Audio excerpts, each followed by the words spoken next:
Good. Well, I make it 9:30, so let's make a start. Welcome everybody. I think we've got a couple of visitors joining us today, so welcome to them. And to Kim, who's not really a visitor, but a part of the family, just somewhere else temporarily. So we've got apologies, formal apologies from Miranda, from David, and from Nanette, and James is here in David's stead. So welcome, James. I've had no declarations of interest, so let's move to the minutes. If I could ask for your agreement to approve the minutes of the last meeting. I'll take silence as assent, or nods, or thumbs up, or any other indication. So thank you for that. Those are approved. We've got one matter arising, which is around the recovery plan, and Tara is going to talk us through that a little later on. So let's move then straight to agenda item 5 and the feedback from board committees. Can I start with Nikki?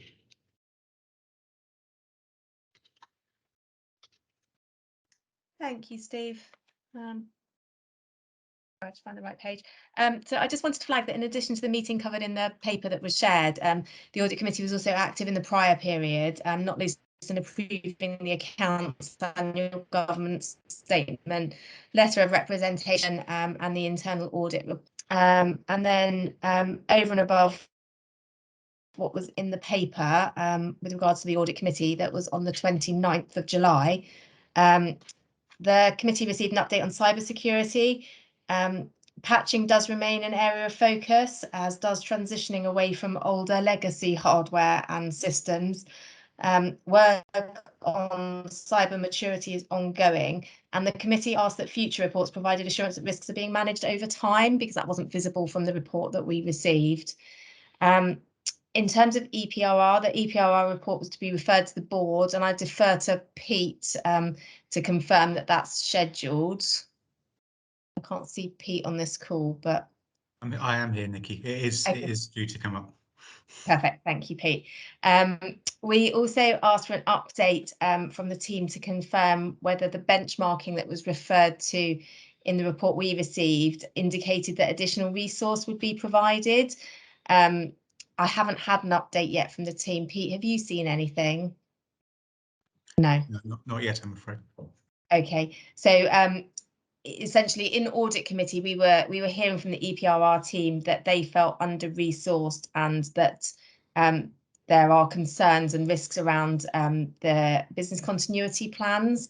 So there is an update outstanding as to whether or not additional resource will be provided to that team, or whether the executive was going to manage those risks in other ways. So in terms of tenders and waivers, there was a small increase in waivers, but that was felt to be reflective of the high level of activity in Q4. The committee asked for additional info on a number of waivers to ensure the appropriateness of process and waiver use. And I think, in fairness, I think that's come to me and I've not looked at it yet. The Baffle and risk register, there were a number of minor items flagged, but that will be discussed later in this meeting under agenda item 6. We had a brief update from the external auditors who expected the value for money report to be unqualified, and an additional fee was approved reflective of the additional work required around the year end. And internal audit, overall there was good assurance. We had 9 reports providing reasonable assurance coming to the committee, and 1 with substantial assurance. But it is worth flagging that the ICT telecoms report only gave limited assurance. Some minor amendments to the work programme were discussed to prioritise internal audit, looking at the Building for the Future programme and digital, in an effort to ensure that the internal audit programme was reflective of the risks that the audit committee perceived there to be. but there was good progress on the 21-22 work plan and on closing actions. A number of digital internal audit actions do remain outstanding, but the next audit committee is receiving a report from the digital team, which will cover that area. And then finally, the counter fraud report was received and accepted. And the committee requested that the team prioritise the restarting of training, particularly induction, and in identified areas of risk, such as payroll. Thank you, Steve. Great, thanks, Nikki. And annual reports in terms of reference for audit and other committees also attached. Any questions, Tara?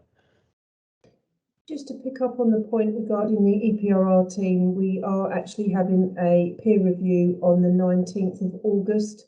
At that point, we will consider the resource, but we have already increased the resource a few years ago, so I think we'll be dealing with that internally, but I can feedback outside of this meeting. Thank you, Tara. Great, thanks, Tara. If we move on to F&I, then you can see in front of you the key issues. We looked at performance highlights, and I know Tara will talk in detail about that, and in particular about the recovery plan. So I won't cover that. Ditto month 2 financial performance, where I think on track, but with some very significant risks, would be the best way of summarising that, and we'll hear more about that from Damien a bit later. 5-year strategic plan is an item for us later in the agenda. We looked at the way in which the business plans on a page would start to come together, and we looked at a number of business cases. So that was our activity, and again, along with the annual report in terms of reference, those are attached. Happy to take any questions, either for myself or Damien.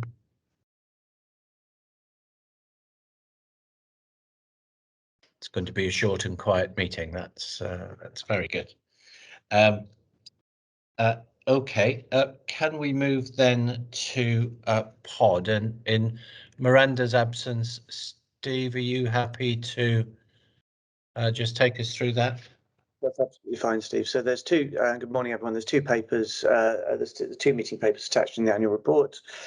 In terms of the highlights of the meetings, we looked at performance highlights and the res information. Those are both on the agenda today, so I won't cover those. Other key areas we looked at were the introduction of new workforce analytics and planning tools, which are providing much greater insight into workforce stats, planning and gaps, and that's forecast and actual, which makes it which ensures that we're able to make data-driven decisions as we go forward. We recognise the challenges caused by the current pressures and the impact of those on staff, and the importance of health and wellbeing and support going forward, and again that will be covered later. We received a report on agile working, looking at new ways of working and space utilisation, including responses from the workforce survey, which was responded to by over 1,200 responses. So an excellent return there, which means that we can actually consider people's views as we're looking forward on how we move forward with agile working.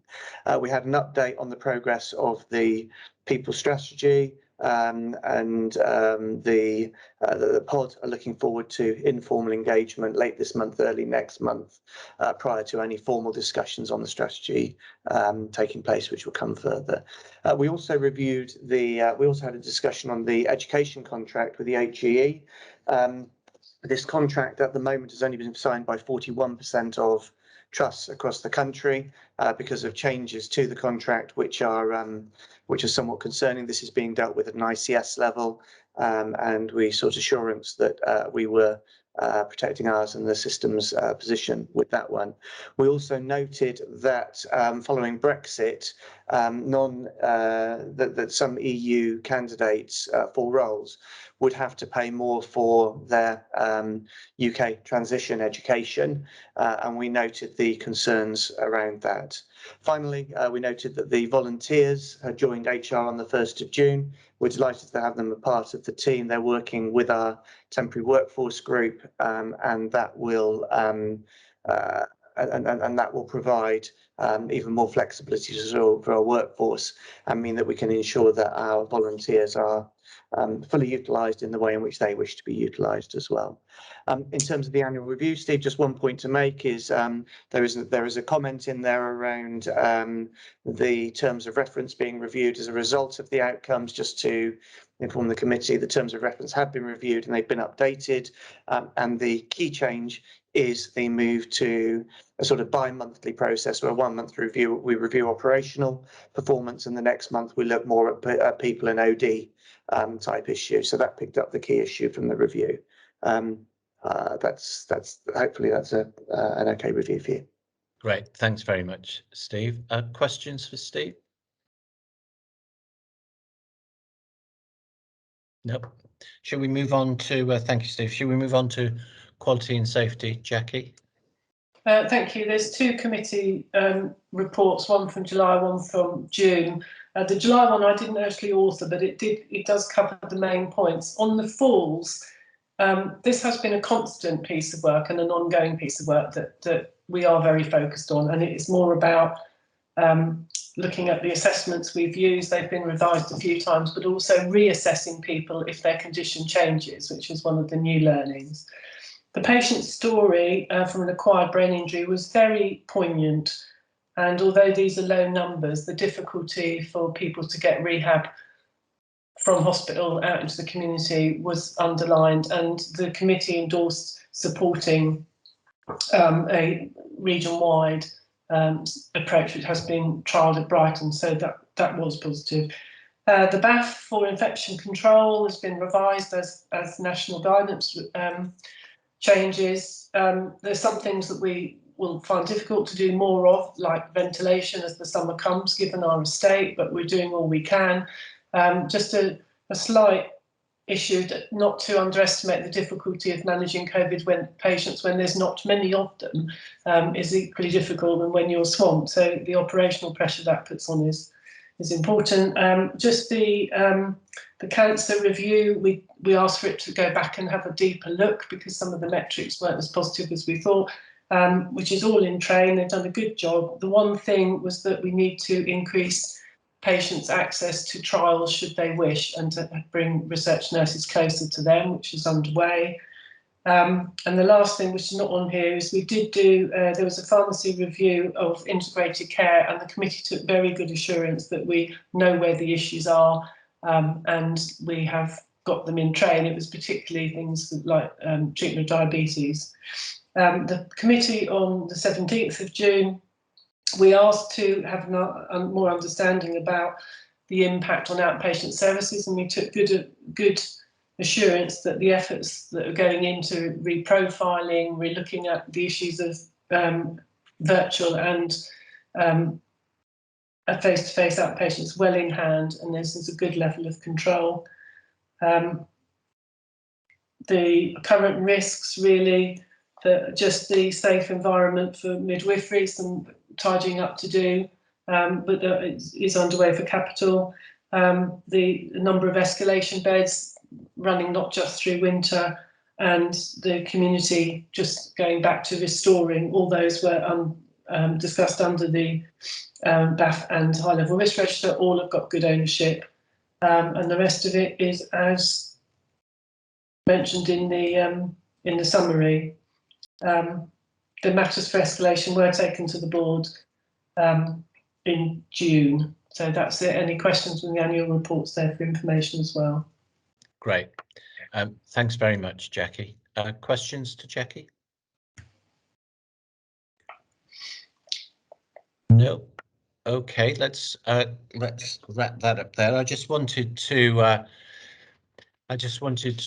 note that we're in the process of having a refresh in the chairs of committees, and people are moving around. So I just wanted to say publicly thank you to the Ned colleagues who've been chairing subcommittees up until now, to thank them for everything that they've done, and also to thank you for taking on the new committees and started that refresh. So that process will begin in reporting terms at our next meeting. So can we move on to agenda item 6 and board assurance framework, Damien? Thank you. So to note, this is the BAF has been updated for Q1. It's been discussed at exec directors, and it's also been brought forward to the relevant risks have been brought forward to the relevant committees. So there's been discussion through the committee process. 5 risks have been introduced. They include the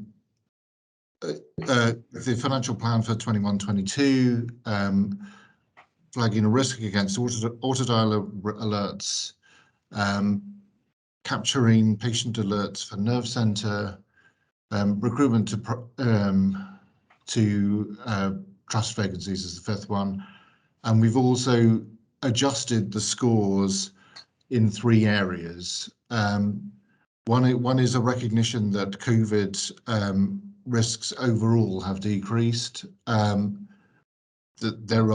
there is some increased concern over the H2 financial position as the rules are adjusted, and we've also recognised the increasing inflationary impact of the scale of backlog maintenance.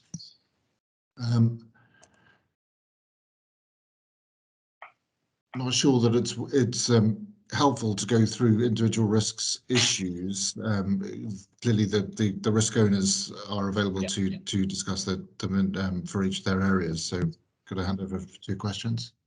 Yep, thanks, Damien. I think Nikki had her hand up first, then Jackie. I've got a couple of questions, Steve. The first, Damien, was this updated post the discussion at F&I? Sorry, can you say that again? Was the BAF updated for the things that were raised at the F&I committee? Yes. I think yes is the short answer. Yes. Okay. Did we discuss increasing the risk of BAF 7? We did. I'm pretty sure that came up specifically. So was that still the same as the last quarter? So are we leaving it where it is? Was that the decision that was taken? So I mean, I know the issue has come up. We have actually maintained to a degree the annual funding in those areas, and we've also built in a year 2 allocation. Clearly, at the next F&I, if you feel the risk needs to be presented, then we can needs to be adjusted upwards. Then we can adjust the risk at that stage. Okay, I just wanted to confirm that conversation had happened and that it was the view of the exec that it remained at 12. And then 2 minor points, Steve, if I may. On BAF 6, has the SIP plan actually been agreed yet? Because that's still there as an ongoing action. So we have. I mean, I will go through this in the finance section. Certainly, the scale of SIP identified to date is relatively robust, in particular because we're recognising the overachievement against the elective recovery fund against the ERF. We believe it will get harder going into H2 for 2 reasons. One is there's a national indication that we need to increase the targets to 3%, and the second is we will have less ability to rely on elective recovery fund as the threshold is going to increase across the country. But we have engaged with the divisions and with corporate, and we are developing plans towards the 10 million target for the year. Okay, so that's still work in progress essentially. And then Finally, Steve, on BAF 9, this was discussed in Audit Committee as the sort of committee with oversight, and we just wanted to flag to the board that at the moment, with the planning as it currently is, realistically, the risk with that BAF risk is unlikely to materially reduce before 2023, and we just felt it was important to flag that at this meeting. Yeah, thanks very much, Nikki. Amanda, I've got Amanda next, I think. Thank you, Steve.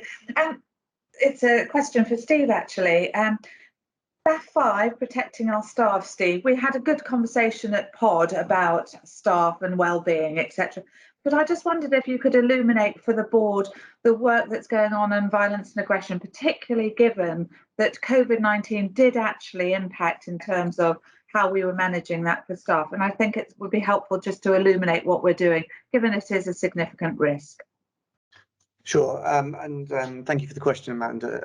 And I think when we come to Res later, we'll actually come back to this one as well. One of the things that Vicky and I have both been looking at is how we use the violence and aggression group, work group, to ensure we provide the right focus on all of the right things. And something we're very conscious of is that I think it's quite easy for that group to rightly focus on violence and aggression from patients, and for the sort of the staff bit to be slightly secondary. So we're setting up a subgroup of the violence and aggression workforce, which is going to focus specifically on activity around violence and aggression against staff. We do recognise that there are some differences by ethnicity, but I will, if it's okay, I'll cover that when we come to the res report later on.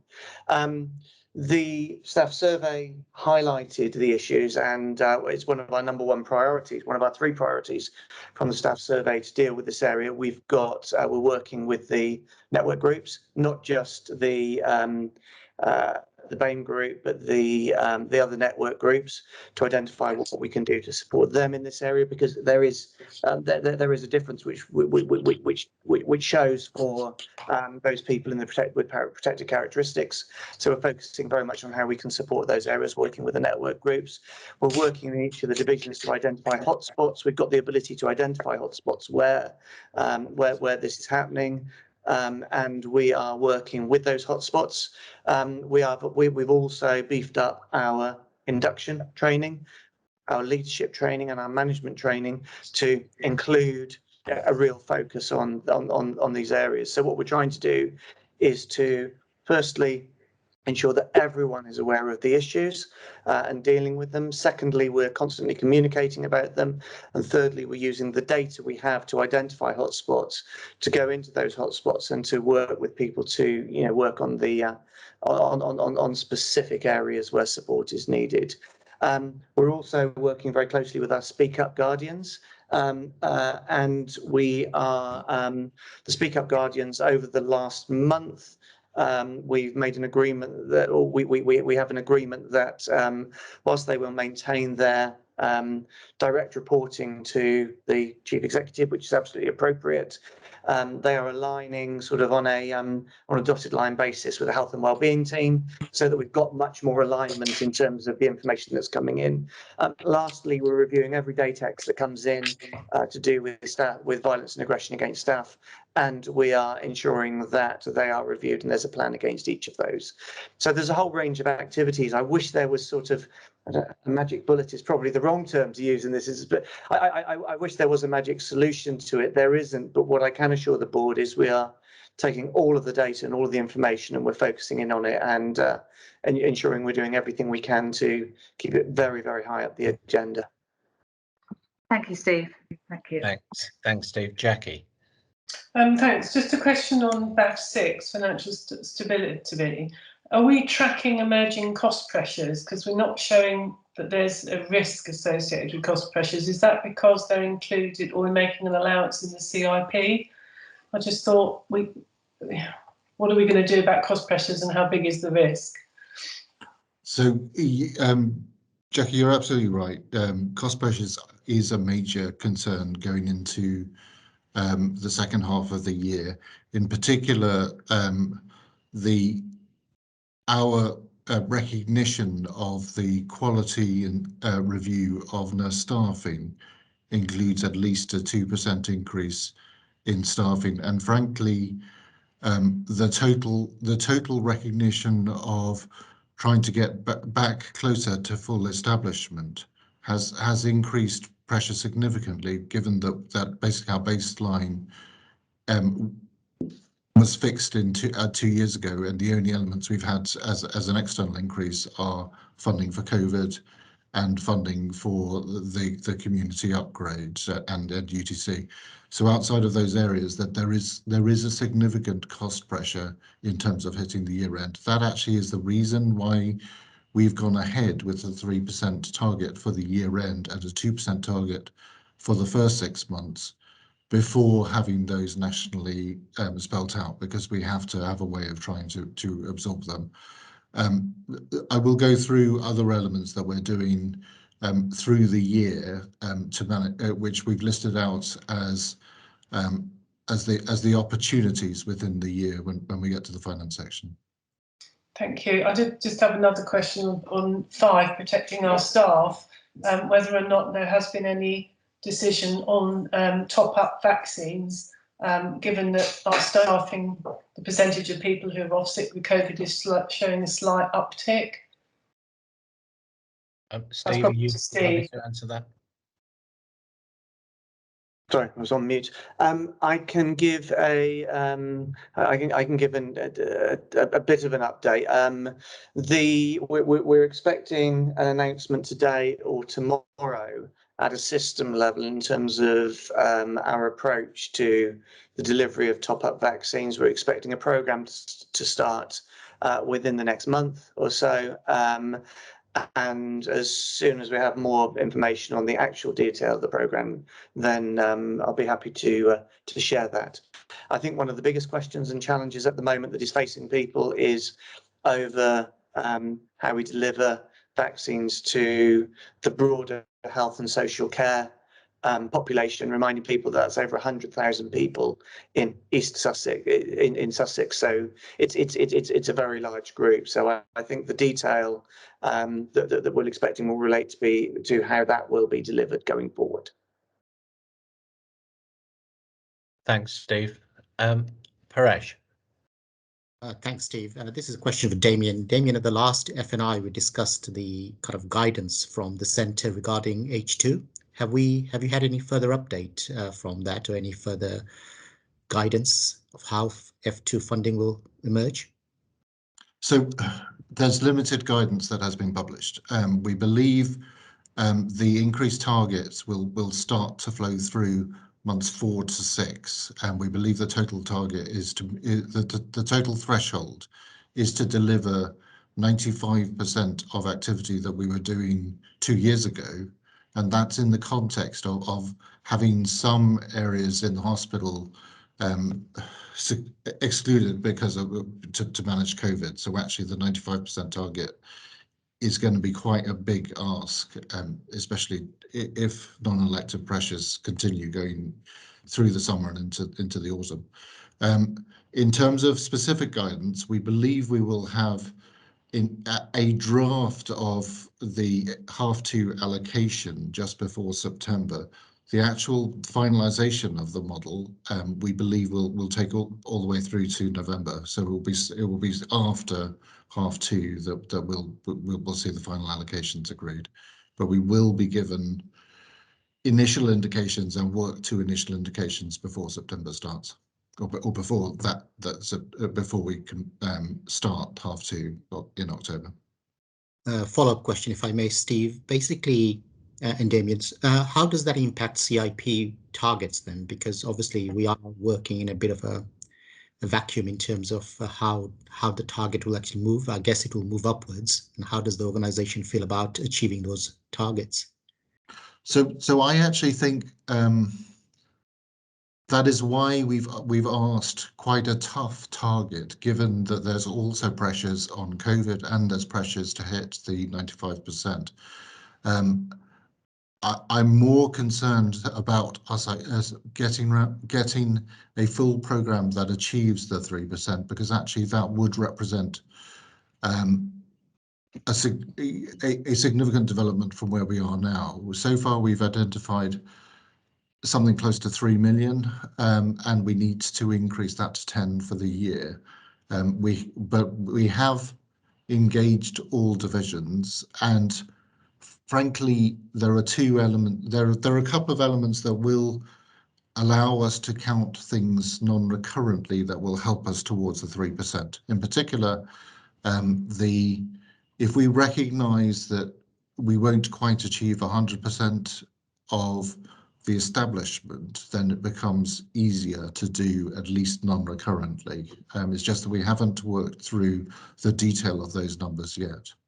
We're also getting involved in benchmarking work to pick up where else we can focus on to drive that 10 million target. So my emphasis would be making sure that we deliver that target, rather than say could it be any higher, because frankly I think that's a reasonable expectation for the system, and frankly, you know, the ICS also will be watching how much delivery is expected by each individual components of the ICS, and we still need to finish that conversation. Thank you. Thanks, Paresh. Thanks, Damien. So I think that moves us on to item 7 and the Chief Exec's report. And I'll hand over to you, Jo. Great, thank you. Morning, everybody. So I think in some ways you've had a little bit of flavour of what it's like at the moment, but I'll just sort of cover off a few things if that's okay. So I think it's quite evident through the news and some of the conversation we've just had how busy it is at the moment. And really we are obviously trying to manage our recovery programme. We're trying to look forward from a strategic perspective, and I'll cover priorities in a minute. And our urgent care services, which Tara will touch on in a minute, are really quite busy at the moment, putting some additional pressures on. And that's at a time really when staff are trying to take annual leave. We have got a bit of COVID sickness and some isolation. So I think it's one of those sort of pressure cooker things that it's all come together, and teams are a little bit tired because we haven't really stopped since the second wave. So Tara will go through some of that in a minute. In terms of the COVID update, just so people are aware, so we'll have seen sort of from the national news that the COVID rates were increasing. Luckily, within East Sussex, they are starting to come down. Sadly, some of those with the virus have required admitting to hospital, but so far we've had at peak around 30 patients, which was about a week ago. Today we've got 17. It bounces around up a little bit from there. We still are having daily admissions, but just as a comparison, so in the first wave we had about 75 positive patients at peak, and in the second wave it's 225. So it's a very different picture to how it was a year ago, or just over a year ago, and then again through the winter period.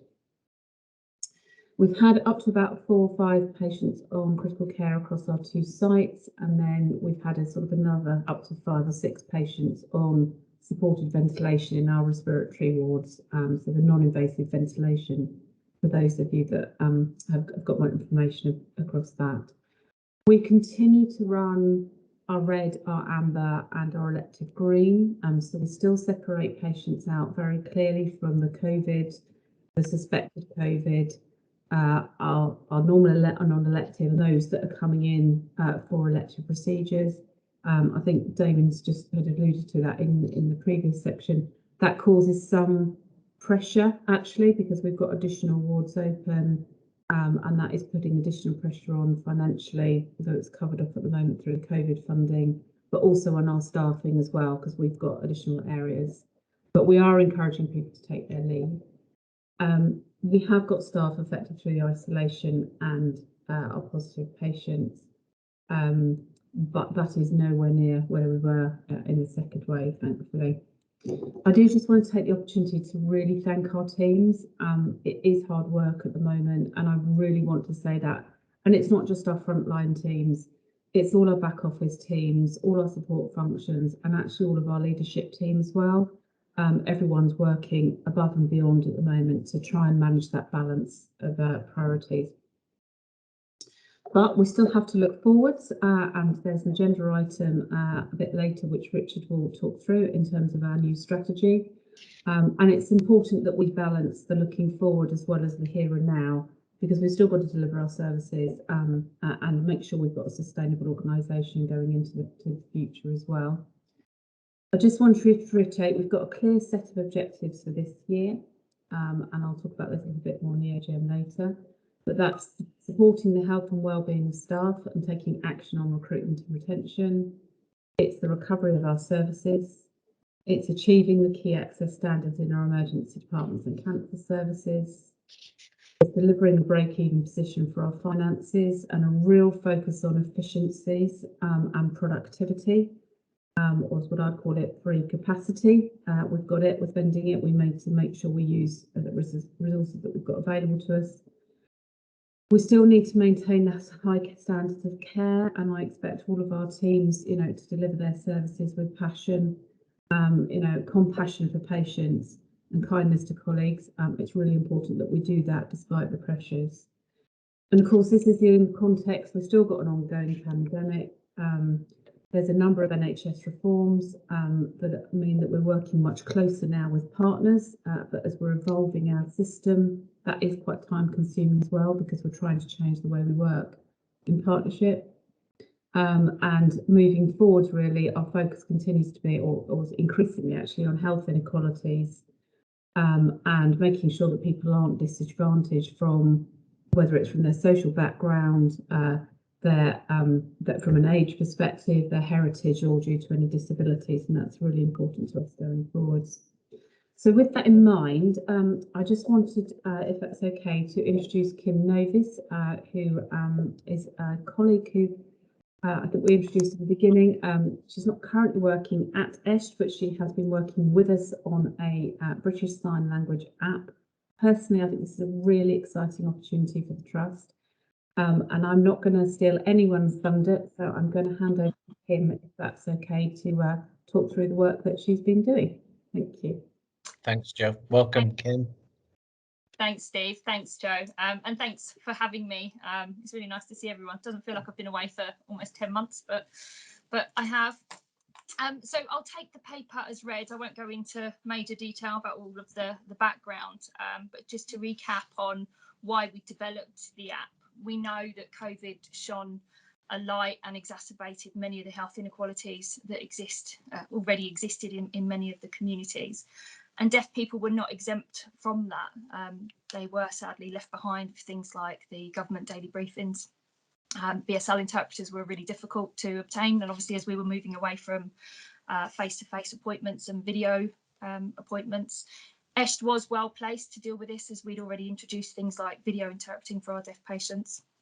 But sadly, there is still this kind of misconception that hearing people understand British Sign Language to be English, but just in sign, and that's not the case. As I mentioned in the paper, the syntax is very different in British Sign Language compared to English. There's many connecting words that just don't exist, and tenses are also very different. So if you was to imagine receiving a diagnosis of cancer and then being given a leaflet around your treatment or any aspect of that cancer diagnosis, there's lots of words in there that are not understood by deaf people, connecting words. And if you think about something in a patient leaflet, like if you're feeling sick, speak to your GP or speak to your nurse, a deaf person can't just pick up the phone and speak to their nurse. That's really difficult. They've got to obviously make that trip and actually go and see someone or try and see someone. And then what you've got is a lot of anxiety around, well, actually, if I'm feeling sick, something must be wrong if I've got to speak to my nurse or I've got to speak to my doctor and I can't get hold of them. So then you'll find that deaf people are trawling the internet, finding inaccurate information, and actually it's part and parcel of the treatment or whatever. It's just something normal as part of that treatment plan. So if you imagine that on top of that cancer diagnosis, it's quite hard to find information that's relevant to that diagnosis. So whilst this app doesn't eliminate all of that, what it does do is it does bridge some of that gap. And it also provides a platform to build on that further for information in one place, so people are not searching the internet and finding inaccurate information. And actually what they've got is a library of really reliable information from their local trust. So I'm going to give you a little demo and show you the app, but just bear in mind this is on a Windows version, so what you'll see on your mobile app is going to be slightly different. So I think it'll be quite stretched on the screen. And then afterwards, what I'll do is I'll talk to you about the next steps and the future plans for that. All right, let's share the screen.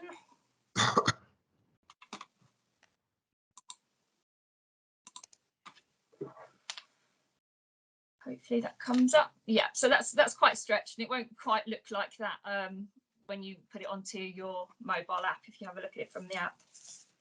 So there's 7 main functions to the app. What you'll see at the top is our COVID section. So a deaf person can click on this and what they'll get is any information relating to COVID. Now it's all in British Sign Language, so it's made up of lots of different videos. None of it is in English, but what we do aim to do for phase 2 is actually put the text on there as well. So this, you'll probably recognise some of this as videos that we previously released regarding COVID. And what we've done is we've put a BSL interpreter over the top so that it's accessible to deaf people. We've also got this welcome message, which is from Joe and I, which I won't play because I don't believe the sound will work, but it does introduce the app, gives an overview to deaf people of what the app is. We have a latest news section, which obviously any information that you're publishing around the trust, we can add a BSL overlay to it and then obviously upload it to the app. It's quite a simple thing to do as well. This is the bit that we're most proud of with the app, and this is the healthcare terminology section. There are over 400 videos on just commonly used words in medicine and healthcare, which deaf people often find difficult to understand because there's no sign for it. It's usually spelt out in sign and then a description of what that means. So there are 400 sort of 5 or 6 second videos explaining medical terminology, and this was donated by Great Ormond Street. So Great Ormond Street actually provided the healthcare directory, and then we just translated using the funds from the NHS charities together to do that overlay. We've got a patient leaflet section, which we are continuing to grow. There's not a great deal on there at the moment because this highlights exactly how little there is available to in British Sign Language, but there's a few on there already, and there's some from Public Health England. We've also got some money that's been ring-fenced for further patient leaflets, which tomorrow when we release the app, we've got an engagement group with lots of deaf people from East Sussex. And from that, what we're going to do is pull together a lot of patient leaflets that should be prioritised to have translated using the remaining funds that was allocated for translating information. We've also got a feedback section. So this will enable us to capture that feedback from the community. Now, this is in text, so, which can be challenging for some deaf people. So what we aim to do as part of phase 2 is to introduce a much more intelligent feature where it actually accesses the person's camera, and then what they can do is actually provide their feedback in British Sign Language, which obviously is the language that is preferred by them. What you'll also see is we've got a GDPR statement there as well. This is our interim statement. It might need to change pending review, but that will be done later today before it's released to the public tomorrow. We have a subscription, so users can put in their mobile numbers and then that will go through to the AWS service, which is our cloud-based database, which is provided by Amazon. And what that gives us is the ability to send a text message to anyone who's subscribed to tell them that there is new information available. It's also a really good feature if there is some kind of urgent information that we want to send out to that particular community. So it is a manual thing, so we do have to go into the AWS service, type out the message, and then it goes out to all subscribers. So that is the nuts and bolts of the app. I will stop sharing my screen. Excellent. So phase 2, we do need more funds. Just Kim, Oh, just sorry, before you do phase 2, just wanted to check, Jackie, did you have a question about the app? You're on mute. Mute, Jackie.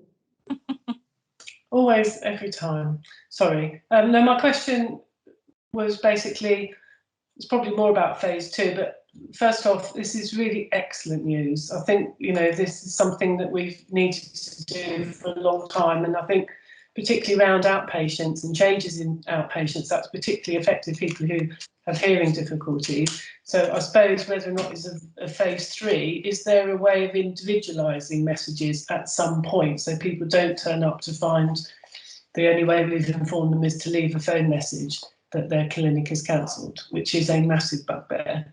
Yeah, that is, and that was a really big issue through COVID. Is lots of patients were receiving voicemails saying that we need to hear from you in 7 days, or you're taken off the list. That wasn't unique to ESHT. That was across the country. But us being, ESHT being most accessible to the deaf community, we did receive a lot of queries about that. So this phase won't give us that, but once we move into phase 2 and we've got funding for phase 2, that is the aim. So phase 2 will have additional functions which are far more intelligent, including being able to check and book your interpreter, as well as obviously the feedback section. So what you'll also have is currently have something called Interpreter Now, Sign Live. There's lots of organisations out there where you can dial 119 and 111 have it. So you literally go on the app, you take, and you're connected to a video interpreter on demand. My aim is for phase 2 that so long as ESHT has that facility in place or that contract in place with on-demand BSL, that we can add that to the app so that a deaf person can literally tap the app and connect to a video interpreter. That then will make a phone call as if you were making a phone call as a hearing person, and thus making ESHT as accessible to deaf people as it is to hearing people. What we've done is we've built the app to be future proof. So it's almost the kind of building blocks. We can build on that as much as we want and as it expand as much as we want. And the model that we chose to build the app, we did that on purpose by not having to go through the app store. So you don't download it from the app store, you literally visit the website and then you save it to your home screen. If we had gone via the kind of Google Play and App Store, then what we would have to do is constantly update the app every time we wanted to upload videos, and then every time we wanted to build on that app, such as adding those features, it would be a massive cost and it would be downtime, and it just wasn't the model that was going to suit. So it has been built for that future proofing. Excellent, thank you, Kim. Karis. Yeah, I just wanted to say thank you, Kim. I mean, I had a bit of a play with the app yesterday, and what I really love about the app is you've taken a true digital patient-first approach rather than thinking about an IT solution, and I think you and the team must be commended for that. It's really the approach we want to take as a trust, so thank you so much. Oh, that's lovely. Thank you, Karis. So sorry, I've cut across your presentation, Kim. No, it's fine. It's absolutely fine. I mean, phase 2 is we're already working on it. Amazon have been absolutely brilliant and they are really supporting this. And what they've actually asked is that me and the team go up to Amazon headquarters and film a vlog. I've never done a vlog. I'm dreading it, if I'm honest, and hopefully I won't be in it.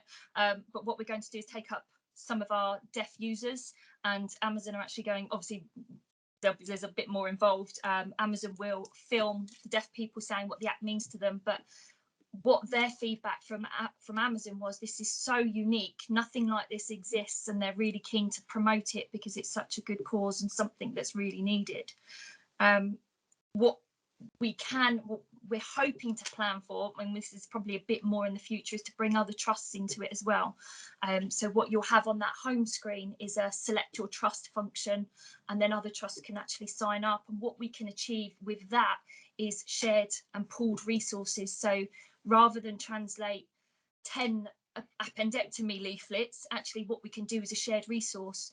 And part of what we're doing now as phase 2 is pulling together a steering group that's going to manage the app, and they will quality check it. They will look for funding opportunities, and they will deaf people will quality check the dialect. Now, there are different dialects, so if you live up north and use sign language, it can be slightly different from down south. So some of the leaflets will have to be amended, or 2 versions. So there's a whole lot of people that want to be involved in the steering group, and that includes, we've got 2 deaf doctors from London, we've got Sign Health, which is a national charity, National Deaf Children. There's lots of people are very interested in getting on board. So but what I really do need to say is a huge thank you to Pete, Lynette, Joe and Shanice for their support on that. I mean, they have worked so hard. I mean, poor Pete, I think I've phoned him so many times going throughout this project, and he's been a massive support, and so is Lynette, and obviously Shanice has been behind the scenes constantly doing all of the coding stuff that I don't understand, that the younger generation seem to. So yeah, huge thank you to them. Brilliant. Thanks, Kim. I mean, it's an absolutely fantastic initiative, I have to say. Really brilliant. And I can see all my colleagues nodding and in agreement. Joe. I just wanted to close really by probably saying what everyone else has just said. Kim's given us sort of a lot of thank yous out, but actually we need to thank Kim for this, and she has done a tremendous amount of work. It is really exciting, and you know, as we move forward with inequalities, this is exactly the sort of thing. It's about opening access to all of our services, and not just focusing on numbers of patients on a waiting list, but making sure people can access services in a safe way, and a way that everyone can experience services as we would wish them to do so. So a big thank you to Kim as well from me. Thanks, Joe. So great, thank you, Kim. I mean, I guess certainly myself, most of my colleagues would be interested in a kind of update at an appropriate point when you've done all of the next stage of the work. So I guess between you and Pete, you could tell us when was the right time to do that. But fantastic piece of work, and let me echo Joe's thanks from the board to you. Thanks, Steve. That's really kind. And yeah, you'll get progress reports. I don't know if you noticed on the videos, but there's a thumbs up and thumbs down option on every video, and that's all data we can pull. So I think quarterly we'll send you a report just to review, so you can see how it's getting on. Great, excellent. Thanks very much, Kim, and lovely to see you again. Right, Joe, back to you. Does that anything else you wanted to cover in your section, Joe, or any questions from colleagues from some of the earlier points you've made? Yeah, happy for any questions. I think I covered everything I needed to. I think others will cover the rest in their updates. Amanda. Joe, thank you for your report. And you know, we can see, can't we, how busy everybody is. You said a couple of times, you know, that staff were doing wondrous things. We've obviously had the conversation already about violence and aggression with staff, but I was just wondering if you could again illuminate how we're managing staff well-being, given that you're juggling activity, juggling leave, juggling new infections, and also thinking about the future, which is inevitable, boosters, winter, etc., etc. And I just wondered if there was anything that would illuminate how staff are reacting to all the things that you have put in place around thinking about their well-being, just from your perspective. Thank you, and Steve may want to come in as well. So I think, as you know, we've got a large package of options to support staff well-being, and some of them are sort of more innovative. So we've got Project Wingman, which is a bus on site at Eastbourne this week, offering staff the opportunity to go and be looked after. It's a charity, and it's being provided by some of the airline staff, just to take a chance to, you know, take the opportunity to look after our staff. So there's initiatives like that. We've talked in the past about wobble rooms and providing trim training, so psychological support to our staff as well. So I think we've got a whole range of things. We are just putting together, just finalising our plan to say thank you to all of our teams, and we haven't shared that out at the moment. We hope to have that communicated out with a number of initiatives over the sort of coming months, and we'll let people know that's coming, because actually it's not a one thing that's going to make a difference. I think the other, and when I walk around and talk to people and ask them about, is there anything we can be doing differently or more of for their well-being? Again, actually, it's very different messages. So some people will say, actually, the snack packs and some drinks and just knowing you can have something to eat in shift without leaving the ward necessarily is really welcome. Others will say, actually, we just want to have enough staff on the ward. And others will go, it really depends what their personal experience has been through the whole of COVID. And staff is, in some ways, we've got 7,500 individuals. They've all got very personal experiences and personal needs or wants in terms of their well-being. But one of the things, and I think that we've really noticed is people are taking their annual leave, and we are a little bit short at the moment because we haven't necessarily got quite the same number of people coming forward to do additional shifts. We need to balance that because it's right. We need to let people have their leave as well.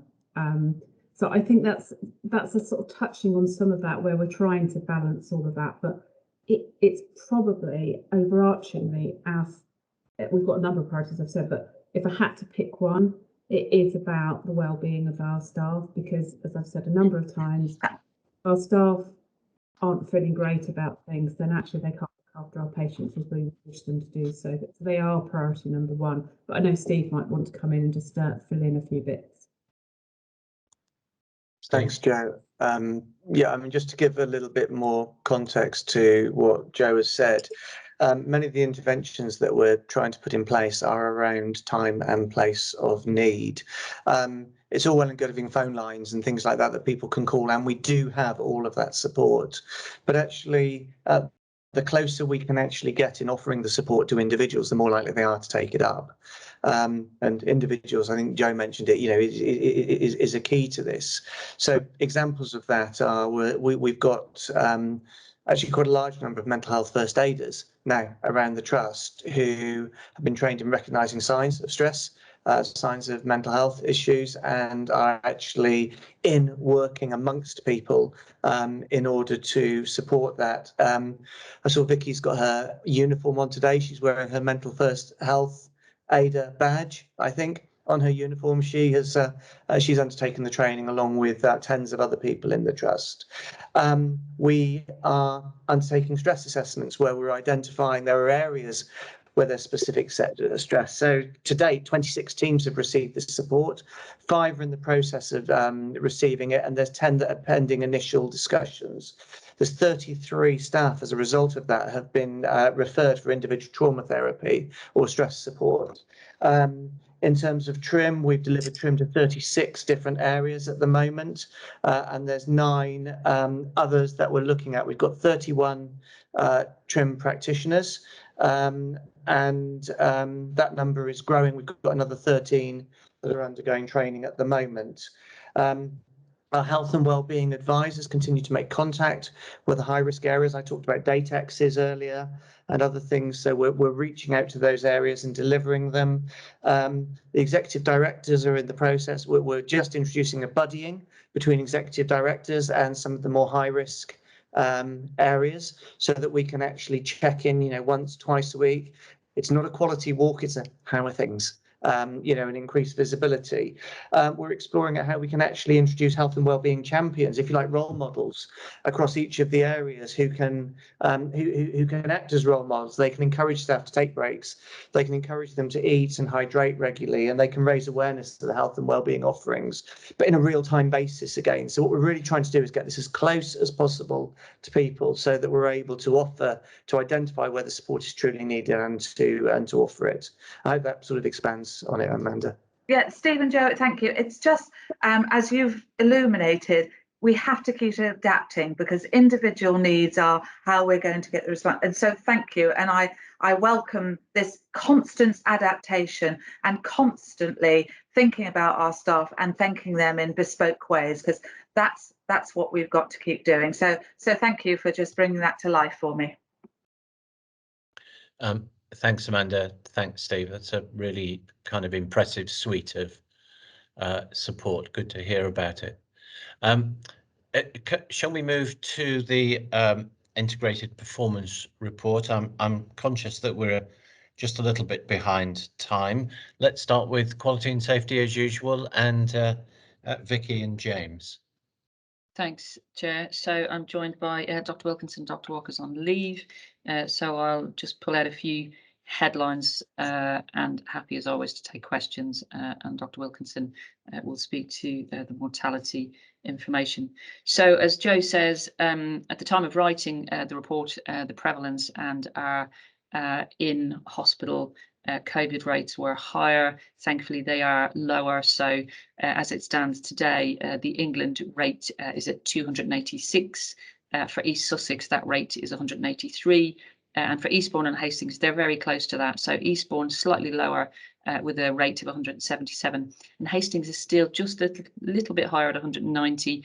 But as we saw in wave 2, there does seem to be a slight lag of about 2 weeks in terms of the infection literally moving west for some strange reason. Brighton, however, is still a particular hotspot for any of you that look at the Public Health England data, with a higher rate of 484. But thankfully, certainly for our immediate local population, those rates are lower. And as Joe says, our inpatient numbers are relatively small now, albeit steady. So they tend to be in the low teens on each site. And we think, based on modelling, for the time being, that's likely to continue with those low numbers. But as Jackie has already alluded to, even with those small but constant numbers, it still creates clinical and operational challenges, really, in terms of pathways and all of the necessary infection control precautions. So teams working closely still on that. In terms of non-COVID infection control, we did see an increase of Clostridium in May and June. Thankfully, that decreased in July, and August seems stable at the moment. We haven't had any outbreaks, and there's not been any obvious themes or reasons as to why that has been. But post-infection reviews are underway for all of those cases, and obviously closely monitored by the Infection Control Committee. In terms of falls, we did see a very slight increase in the rate for June, but as Jackie says, the quality improvement work continues, and I hope Jackie would agree that we had a great clinical presentation from some of our medical matrons to the Quality Committee, just describing the work that they're doing and their learning, which I think was fantastic. In terms of patient experience, the complaints team remained very busy. We have got some vacancies and gaps in the team which we're supporting at the moment, and they are supporting our divisional colleagues who are also very busy in trying to work through the backlog from wave 2. I've also asked for a review of response times, and that's underway at the moment, and we will report that back into the patient safety and quality group. But other feedback is largely positive overall, with our friends and family test scores remaining in the high 90s. In terms of nursing workforce, the fill rates against budgeted establishment were largely stable in June, but as Joe has alluded to, we still have quite significant amounts of additional escalation capacity open, and the board will be aware that that creates considerable additional demand and pressure on the substantive areas, but we're managing that closely and continue to have daily and twice daily discussions about staffing with all of the senior nursing teams. And I'm sure Steve will provide more detail in his report about some of the challenges in terms of the workforce. I'm happy to stop there, Chair, if there's any specific questions for me before I hand over to Dr. Wilkinson. Yeah, let's see if we've got any.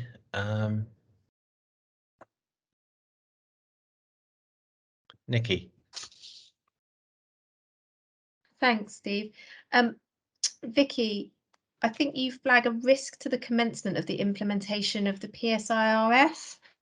I just wondered if you could give a bit more detail on what the implications of that are and whether there are any mitigations in place, please. Sure. I'm just going to refer to my paper notes. Sure. And then a second question around the CHPPD. Yeah. So this is with regards to the National Patient Safety Strategy, and at the next Quality Committee, Lisa and I will be taking papers there to describe our plans. It's quite a significant change, actually, in terms of incident investigation and our approach to patient safety, with a lot more focus on human factors and culture, and how we learn lessons from incidents and embed them. And I know at the Quality Committee, we've talked about that a lot, that where we've seen a fairly consistent theme in terms of root causes or in incidents, how we make sure that we learn lessons and make changes and that they are embedded. So going forward, that will be quite a big piece of work, and Lisa and I are looking at whether or not that might mean that we need some additional resource, but that's a conversation that we'll be having at the Quality Committee with Amanda and others. So it's anticipated at the moment the main mitigation would be putting additional resource in place to support it? Possibly at the moment, yeah. I mean, there'll also be, you know, as with all of these things, when you're looking at culture change, there'll be a big piece of work in terms of awareness and doing things in quite a different way for staff, because we've had the approach that we've had in terms of root cause analysis, we've had for a very long time in the NHS. So it's trying to move people away from the process and really understand the human factors and the cultural piece behind that. So it will be a very big change, I think, for us and for other organisations, but we'll keep the Quality Committee well briefed. Thank you. And then on the CHPPD, there's quite a brief reference to our peers being at 9 and ESHT being at 10. And whilst that takes us back into common cause variation, that seems to me quite a large difference. So a sort of 10% difference compared to our peers, which, if we're talking about workforce, can be quite a big number financially. So I just wondered whether we're looking at that in any more detail. So we are, and Steve may want to talk more as well, but I would, a couple of things. So that's April's data, because sadly CHPPD is always there's quite a lag actually until we kind of see peer and national data. So I think although our kind of busiest period in terms of wave 2 was definitely December and January, that extended really into February, and I think it's been the last couple of months in terms of recovery, both for staff and for services. So I think I'm not surprised that it was higher, but I think it's important to understand, if we were higher than our peers, why that was. I think the only thing I would say, and then I'll ask Steve if he's got anything else to add, is that we do know that locally, as an ICS, ESHT had a very different experience in terms of wave 2 and was affected really quite significantly. That's not to say colleagues at Brighton and Western weren't, but I think in terms of the overall impact, the impact on the workforce, the number of patients that we had, I think it was quite significantly different, which may account for the difference in terms of the number and the benchmarking against peers. But that'll be something that Steve and I and Damien and others continue to monitor. But Steve, I don't know whether you've got anything else that you wanted to add in terms of monitoring workforce and usage. I don't think so, other than what I'll include in the in my update on the IPR report. I think it was well covered, Vicky. Thank you. Okay, thanks. Perhaps we could just ask that for future IPRs that we see that graph has the peer benchmark line alongside ours, and we can hopefully see those two coming closer together. No problem. I can ask James and the BI team. I'm sure that's easily fixed. Thank you, Vicky. Sure. Great, thanks. James, do you want to speak to the mortality paper? Yes, so the mortality, all of the major indices, apart from in January and February, when we're in the peak of the last winter wave of COVID, have remained significantly better than national average, although they rose substantially in common with the rest of the country. So looking at RAMI, the RAMI in November was 86, December 102, and we just about doubled our RAMI, well, 150% of increase in RAMI over that winter wave. But subsequently we then declined, so we're back in the top quartile or the best quartile in the country in terms of RAMI, and also the other adjusted mortality indices of HSMR and SHMI.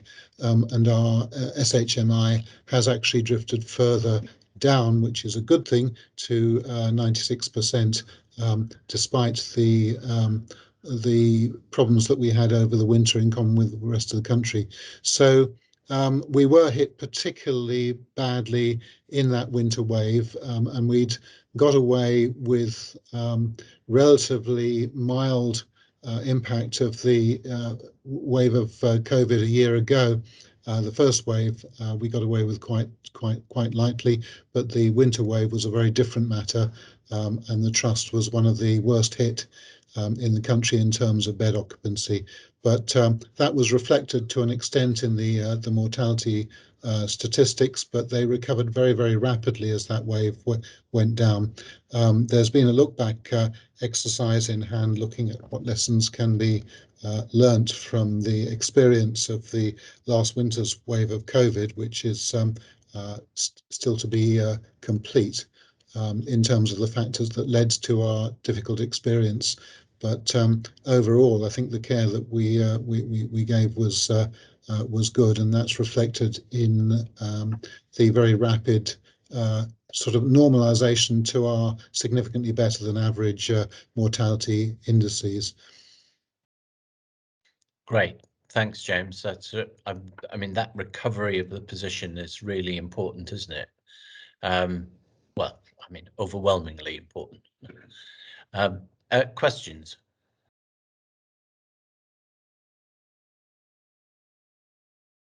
No, good stuff. Thanks, James. Shall we move on to access and delivery, Tara? Yes, thank you, Steve. So I'll take the report as read and just draw out some key points. Well, obviously in my next paper I'll be talking through more of the recovery, so I won't touch on that too much now. The first quarter the Trust has over-delivered against the elective recovery trajectory, and I'll explain that more as we go through. And we've worked hard to continue to reduce our waiting list backlogs, and as such, we received the information yesterday that we're one of the top 3 trusts in the region for the percentage of patients waiting with a TCI, a to come in date, for the patients waiting 40+ weeks. Our emergency departments have remained very busy, seeing an increase in the number of patients walking in, and we have seen an increase in the acuity of presentations for patients that are coming in acutely.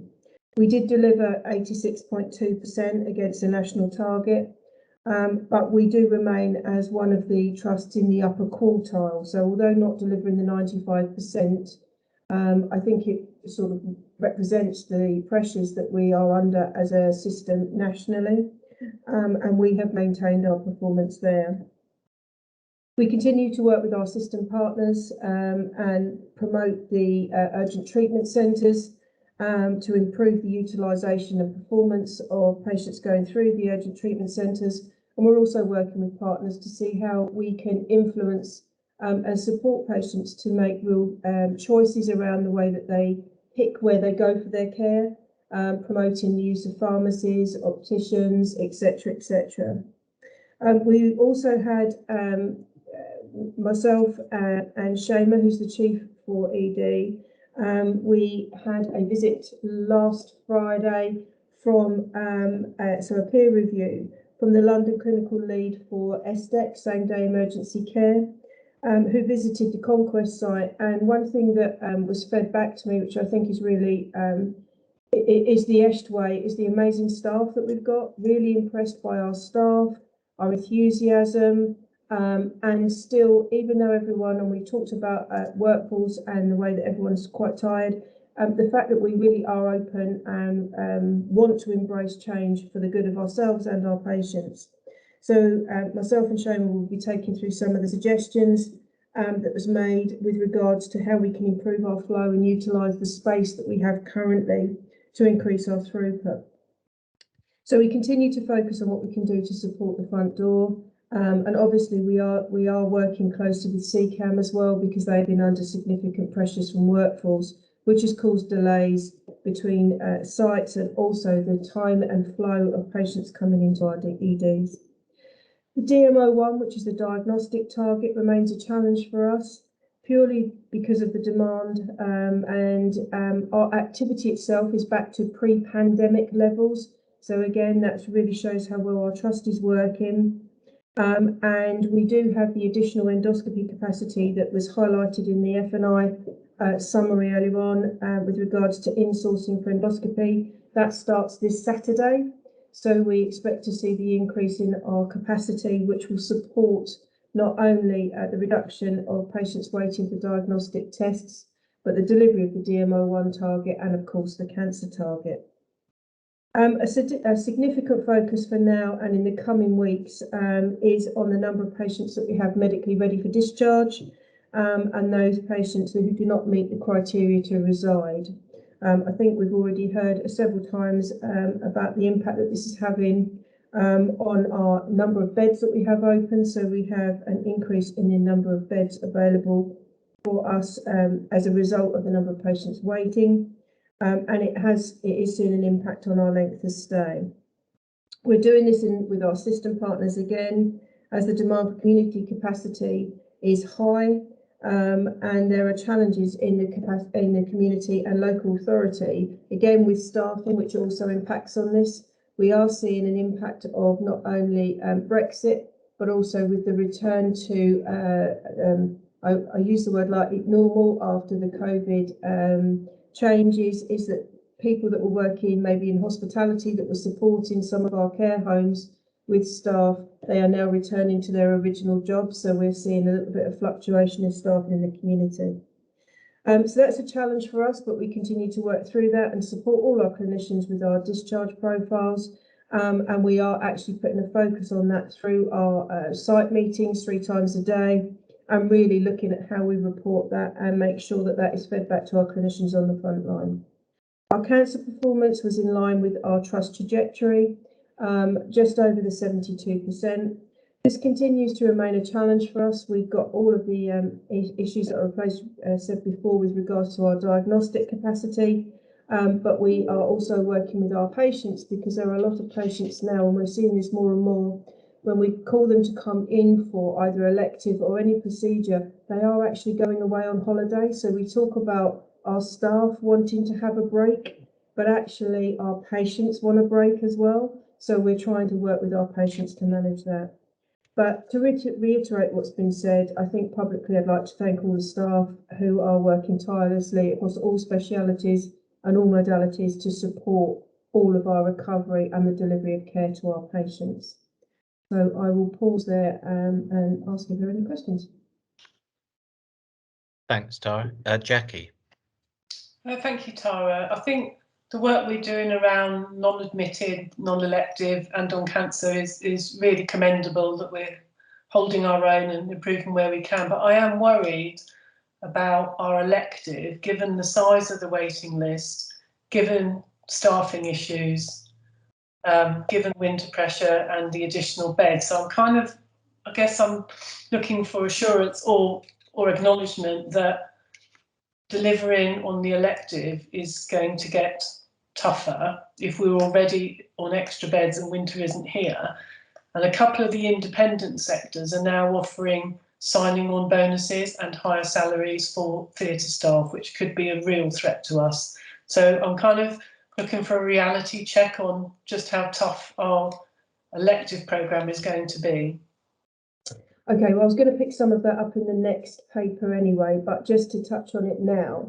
It is tough, Jackie, I will acknowledge that. We have seen an increase in our trauma numbers, so we have had to take down some of our elective activity to be able to balance that off. I think with regards to beds, what we mustn't forget is that we now have the red and green and amber streaming. So our elective beds are probably the piece that are protected.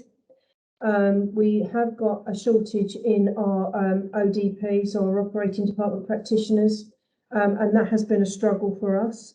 We've seen a fluctuation because of Pingate and God knows what else that's been happening, but we have got people returning to work. So our elective recovery is going to be difficult. We've already had the benchmark change to 95%, as Damien mentioned earlier, from the 1st of July. When we did our original trajectory, we were planning for a bit of seasonal variation. That has been removed now with a flatline 95%. We are working with the independent sector to get some support there so that we can continue to operate. And we are looking at how we're being quite innovative with the way that we're managing our waiting list as well. So, for example, if we have an issue where as we've had in previous weeks, the increase in critical care capacity has meant that we've had to move intensivists out of the operating theatres into critical care. So we've changed the profile of the wait list from general anaesthetic to local anaesthetic to try and maintain throughput. So there's a lot going on. We do still undertake our 642, so we look at our waiting list 6 weeks, 4 weeks and 2 weeks out. And we're managing that accordingly. So I think what we've got is a group of people that really are constantly monitoring what we can do. We're not ignoring the fact that this is going to be difficult. We escalate this at all times.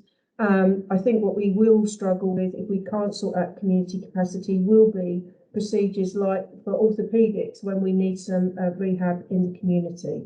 So we are looking at different ways with the teams as to what we can do and how we can manage not just our elective programme, but I think if you look at it, it's a whole pathway. If we don't support the front door, then we're going to have patients coming in that are bed blocking. And if we don't support our community, again, we'll have bed blocks and we can't get patients out. So we are looking at in and around, but it is going to be tough.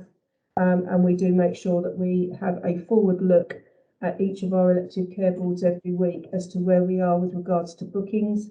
So we can profile where we're going to be. So I want to say, like, the diagnostic way is, way compared to what we've actually managed to achieve is under 6 weeks. It was brilliant. So with all the initiatives, how long do you think it would take us, and it might be 5 years or 5 months, to get back to that kind of short wait for diagnostics? So when with the insourcing we've done for endoscopy, picking on that one specifically, we have said that it will take us 32 weeks to get back to our pre-pandemic level. So it will be different for different modalities, and obviously as patients start to represent in primary care and the tests come through, that's what we've got to start looking at. But we've in the same way that we had the P codes, the prioritisation codes for our electives, we're now doing D codes, so the diagnostics have started. So we're actually in the process of doing that as well. So we are stratifying the waiting list accordingly. If there's I'm not sure, but I think there might be some sort of change with regards to the, RTT and DMO1 wait times once we've got those D codes in place. Okay, so what I'm hearing is not before 32 weeks, roughly. Not for endoscopy, definitely not before 32 weeks. That's the one I've got on the top of my head, but I would say it is going to take us a good 18 months to recover everything fully. And that is as we stand here today. If we have another wave in January, it's going to be a movable feast. One thing I do know is that we do recover. ESHT is good at that. Okay, thank you, Tara. Thanks, Jackie. Caris? Thank you. Tara, can you help me understand, in terms of the e-job planning and the roster completions, what is the impact of our performance in those two areas? E-job planning? Sorry, the roster completions? I'm not sure. I'm sorry, Caris, I'm not sure. That's all right. So pages 120 and 121? 1 second. I just wanted to try to understand what is the roll forward impact in terms of how we organise ourselves, and do we believe there is an impact? I am going to hand that over to my learned colleague Steve, because that's actually in the people section, not in mine. So that's sorry. That's forgive me. I just wanted to. I'm happy for both of you to answer it, but I wanted to understand if you believe there's an impact in terms of how we're performing. So if to summarise it from the impact on the front line, I think what we've got is an element of we have areas that we do have problems with regards to staffing. It's not so much the completion of the e-rosters, because we do have that forward look. It's actually having the capability to fill the slots, if you like. As Joe mentioned earlier, we have people that are tired. So when we're putting out additional sessions, we're not getting the uptake that we would have done pre-pandemic. But I'll let Steve complete on that. I think one of the challenges at the moment, Karis, is that if we think out 8 weeks or 6 weeks, if we go back 8 weeks or 6 weeks ago and said what rosters we need and what areas we're going to be open and what would we be delivering, actually things have changed quite significantly over that period, as we recognise from the conversations we've had today. So I think probably the biggest challenge is actually not what percentage of people we've got rostered at 8 weeks or 6 weeks, but actually how we deal with the constantly changing capacity that we're needing to deliver and how we need to deliver it. The site teams work incredibly, actually. I was going to say this in my update, but I'll say it now. The site teams and the service leads are incredible at moving people around to ensure that as we have additional capacity, as we're opening additional beds, we ensure that we've got a balance across the areas that we need. The other thing we have got now, and I mentioned it earlier on in the pod update, is we've got much better insight, literally down to the hour, of what our staffing looks like versus what the need is on a daily basis. But we can also forecast out 7 days and 12 weeks now. So that's really helping us to move people around. So I think at the moment, my response would be that actually the 6 week and the 8 week approval rates for rosters are probably less important than our ability to actually be able to flex the workforce around the needs. As we move forward and things stabilise, I would certainly want to see the roster approval rates going up, though, as we've got a more stable picture going forward. In terms of the job planning, I don't believe that there is a significant, I don't know if James would want to come in on this, but I don't believe the job planning presents a significant issue. Again, the medics are working as is needed to deliver against the surge capacity. And I think their job plans reflect, the needs for the services they need to deliver. They're also showing flexibility to deliver where we need to adjust that. So I don't see that having an impact on operations. Vicky, you've got your hand up. Did you want to add something before I come to James? Just back to Karis's point, it is an important point, Karis, and I think having been a ward sister for many years, and I spent a lot of time writing rosters and rewriting them, it's really important that they are done in a timely way, so that if or when you have gaps, you're giving others the best possible chance of trying to fill them. And that's the whole point, is that the rosters change, as Steve says, a lot, but it is important that they're done in a timely way, A, so that staff know what they're going to be working, because that's important, but B, if and when there are gaps, then we have as much time as possible to fill them. So Steve and I have had conversations about this metric in particular, but there's a range of other quality metrics that we're looking at from rostering. But it is important, leaving rosters till the last minute isn't helpful for anybody. And it's tricky, when they're very busy. And I think it's quite a skill, and quite often the ward sisters and the matrons will design a roster, but the Hons will check through it and need to smooth it out a little bit, so it can go backwards and forwards with some changes and some tweaks. And really that just sort of comes with experience and time and support in how you manage a complicated roster for 30 or 40 people who all have preferences and commitments. So Steve and I and Tara will continue to monitor that and support the teams. James? I was just going to say that, yes, in terms of medical workforce and rostering in response to the both the acute pressures and the need to maintain our elective activity, it has been challenging to maintain the staff cover in amongst the absences due to sickness or isolation. But I have to say the trainees and the other non-consultant medical staff across the acute sites have responded really impressively to the demands, backfilling colleagues, working over and above, and that is hugely appreciated. And as a result of that, we have been able to maintain the acute services. The junior rota issues, if you like, don't impact quite so much on elective care. That's more about capacity within trust theatres and consultant capacity. But in terms of how we've dealt with the manpower demands of the waves and the recovery, the answer has been, actually, it's been very impressive. We've managed to, with an enormous amount of adjustments as things evolve really very quickly, to maintain adequate staffing, medical staffing levels, particularly across the acute areas of the trust, which helps the patient and the staff and the flow, without interfering greatly with the elective activities. So great effort that should be recognised there.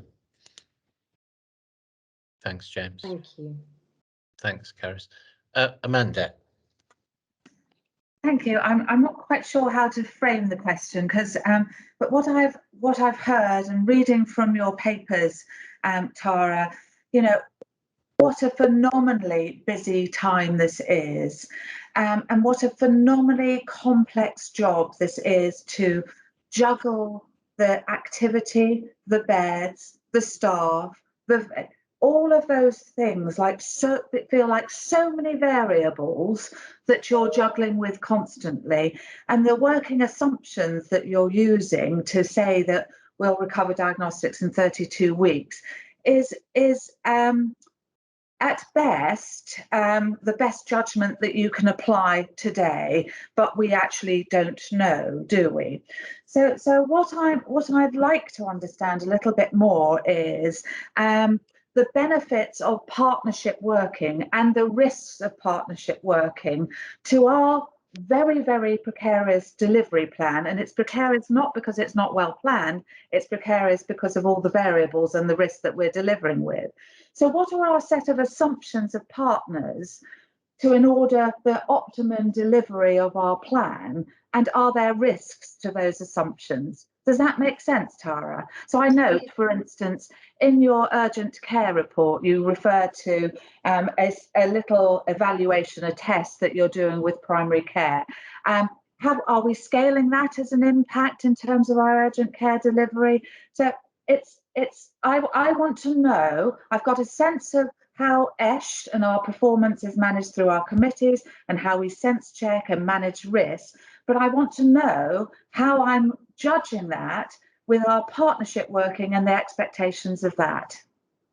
So it's probably something I won't be able to answer without taking up the whole meeting, but with regards to how we work with our partners, so it's probably, if I pick either end, just pick three key assumptions and risks to those assumptions. That would probably be helpful. So our discharge to assess beds would be one.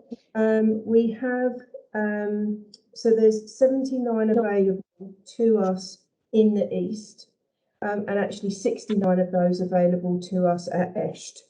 So those 69 beds, I have to presume, are always going to be available to us, and that we're going to keep those patients in those beds for a set amount of time. Any delays to that, then it obviously has a knock-on effect. So we manage that and we monitor that through our OPEX. So it's operational executive group. We have sub-OPEX, which is, if you like, the next tier down. they're working on that, and they meet weekly on a Tuesday, and they escalate anything that comes through. And then we have our OPEX meeting on a Thursday. The other thing that we have is our resilience team that are working across the whole of the system. And our particular resilience officer sits on all of our bed meetings. She sits there and she is our link back to the local authority and to other providers. So if we flag anything at 9, 1 or 4 o'clock during the day, then that is fed back. So that's one assumption that we have the discharge to assess beds. We then have our assumption with regards to our urgent treatment centre. So we look at the amount of GPs that we're going to have. So 2 GPs, we're going to be open 12 hours a day, and the number of appointments that they're going to use, and the expectation that we pull through. We would like to see an increase to 50% of our minor activity is coming through the UTCs. So those are probably the 2 big ones for us with regards to that. And then really it's about how we manage the 111 service as well is another thing at the front door. So those are the assumptions that we're making, Amanda, and then we've got the normal ones, which is around length of stay, etc., etc. Thank you, Jo. I suppose, and perhaps I'm coming to visit urgent care and things, so I'll pick this up. I just want to see if we've always had those assumptions and we carry those risks, but given this precarious and variable state that we're in, will the risk still remain with us, or will greater risk be taken in terms of other partners? So it's a risk judgment. I suppose there's a risk share is probably the thing that we've got going on at the moment, and probably when you come, Amanda, we'll walk through a pathway, and then I'll pinpoint. I'll take you from the front to the back, and we'll pinpoint where we have the issues and how we go them. Damien. So I don't want to interrupt the flow of Amanda's question, because I think the flow issue of how we maintain activity over the next 6 months is going to be critical. But I did want to go back to the previous question on job planning and rosters, because I just think a core element to that we hadn't really discussed was it's a driver of delivering the activity, but in an efficient way. In particular, so job planning is partly around eliminating efficient variation and understanding scale of work that you can pre-plan in, and job plan and rosters, as well as helping the staff in terms of understanding when they're on, can also reduce our reliance in particular on last minute agency, but actually also, increases a bit the effectiveness of use of substantive staff compared to either bank or agency. So they're actually quite big drivers of trying to reduce our reliance on agency and short-term agency. Yeah, absolutely. Thanks, Damien. Nikki. Thanks, Steve. Mine's quite a sort of disparate point, I suppose, or request for Tara. When you're pulling this report together, Tara, I'd be really grateful if you could bear in mind that some of the people, particularly, I suppose, in the non-exec section of the board, don't have an NHS background or a clinical background. So making this report accessible for those of us that don't have that background would be gratefully received. And in a similar vein, really trying to pull out from it the key headlines. And I entirely accept Amanda's sort of background point, which is what you're doing is fantastically complex. And we can't really begin to understand at this level the nuts and bolts of what you're doing on a day-to-day basis. But what I found quite challenging with this report was cutting through the vast volumes of data to understand what's really important to you right now, what is really driving ESHT's performance and what really matters. So I'm struggling to understand what our biggest risks are, what our biggest achievements are, because there's just so much information. And just using as an example, the patient care flow page, I really struggled to understand on the left-hand side those graphs and how the commentary on the right-hand side tied up to the data I was seeing. So you know, just in that first box on the right, length of stay has increased. Does that matter? I don't understand why Murray Ward and Women's Health being used for escalation might change that. I don't understand why high utilisation in SDEC 0 length of stay supports that target. It just, I really couldn't get my head around it. So if you could maybe bear in mind that some of us don't have that level of information that you have in your head, I'd be really, really grateful. Yes, Thanks, Nikki. A good point. Thanks, Tara. Joe, are you about to suggest that we take the elective recovery item now? It's just 2 points really. So yes, because I think it's all linked into one conversation, so it's quite separate difficult to separate it out. So I think it's worth just doing that. I just wanted to come back to Nikki really, just to we'll take your points on board. There are a couple of process changes that are going to happen that I won't necessarily go through now, but just to make sure we've got that story or the narrative linking it all together. We had already picked it up, so apologies it hasn't been changed for this month. As you can tell, there's quite a lot going on. And what it might be worth doing, those of you that are less familiar for some of this, is that we take a bit of time out with you to be able to talk through so you can fully understand it. We can either do it as a seminar or as a separate item. We did it a few years ago, but I appreciate we've had some board changes since then. Thank you, Jo. That would be really gratefully received. Thanks. So rather than go into workforce and finance, why don't we, Tara, just continue with the elective recovery plan? Yeah, of course. So at last public board, we presented the system recovery plan, and it was pointed that we hadn't actually brought the subsection, which was the ESHT plan here. So this is what we're bringing, and actually we're in a position we can give you some figures of where we are. So we had the planning guidance summary. Some of you have seen these 6 points before, but basically we're working to the 6 priority areas. Joe's already mentioned some of them with regards to linkage to our trust priorities as well and objectives. So obviously supporting the health and wellbeing of staff, we've talked about that. The vaccination programme and the booster programme coming along, Steve has already mentioned that. What we've learned during the pandemic to transform the delivery of services and accelerate transformation into elective and cancer care, I think, and mental health, that's something that's going to be ongoing. And we really are starting to look and challenge ourselves how we deliver things differently, and also to be able to maintain the elective programme. Expanding primary care capacity to improve access to local health outcomes and address health inequalities. We've talked a little bit just around the programme for the deaf, but also the way that we're managing our information to be able to look at health inequalities. As an organisation, we're taking our patient waiting list or PTL, patient tracking list, and adding in sections so that we can see where the patient lives by postcode. We can look at ethnicity, gender, etc., etc. So with regards to how we can plan and manage our waiting list, we are looking at that differently as well. Transform community and urgent care to prevent inappropriate tendencies. I touched on that just now, and collaborative working across the system.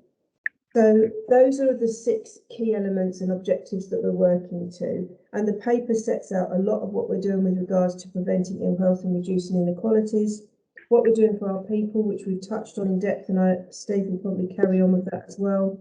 And then we move on to the actual recovery.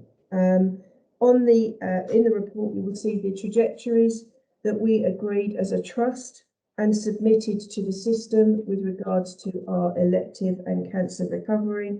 And you can see that we have made significant progress and are actually performing better than our trajectory for our cancer recovery. And that is reflected not just for ESHT, but how ESHT appears across the whole of the system. Our over 78-week rates, we have 0, so we have already met that target. And without going through the numbers, our colleagues in QVH and at University Sussex Hospitals have a significant number of over 78-week waits. Our over 104 weeks, again, we are making significant progress there as set out in the trajectories. Our cancer performance, we set ourselves a realistic trajectory of where we felt that we were going to be for the coming months to make sure that we can achieve the 85% sustainably.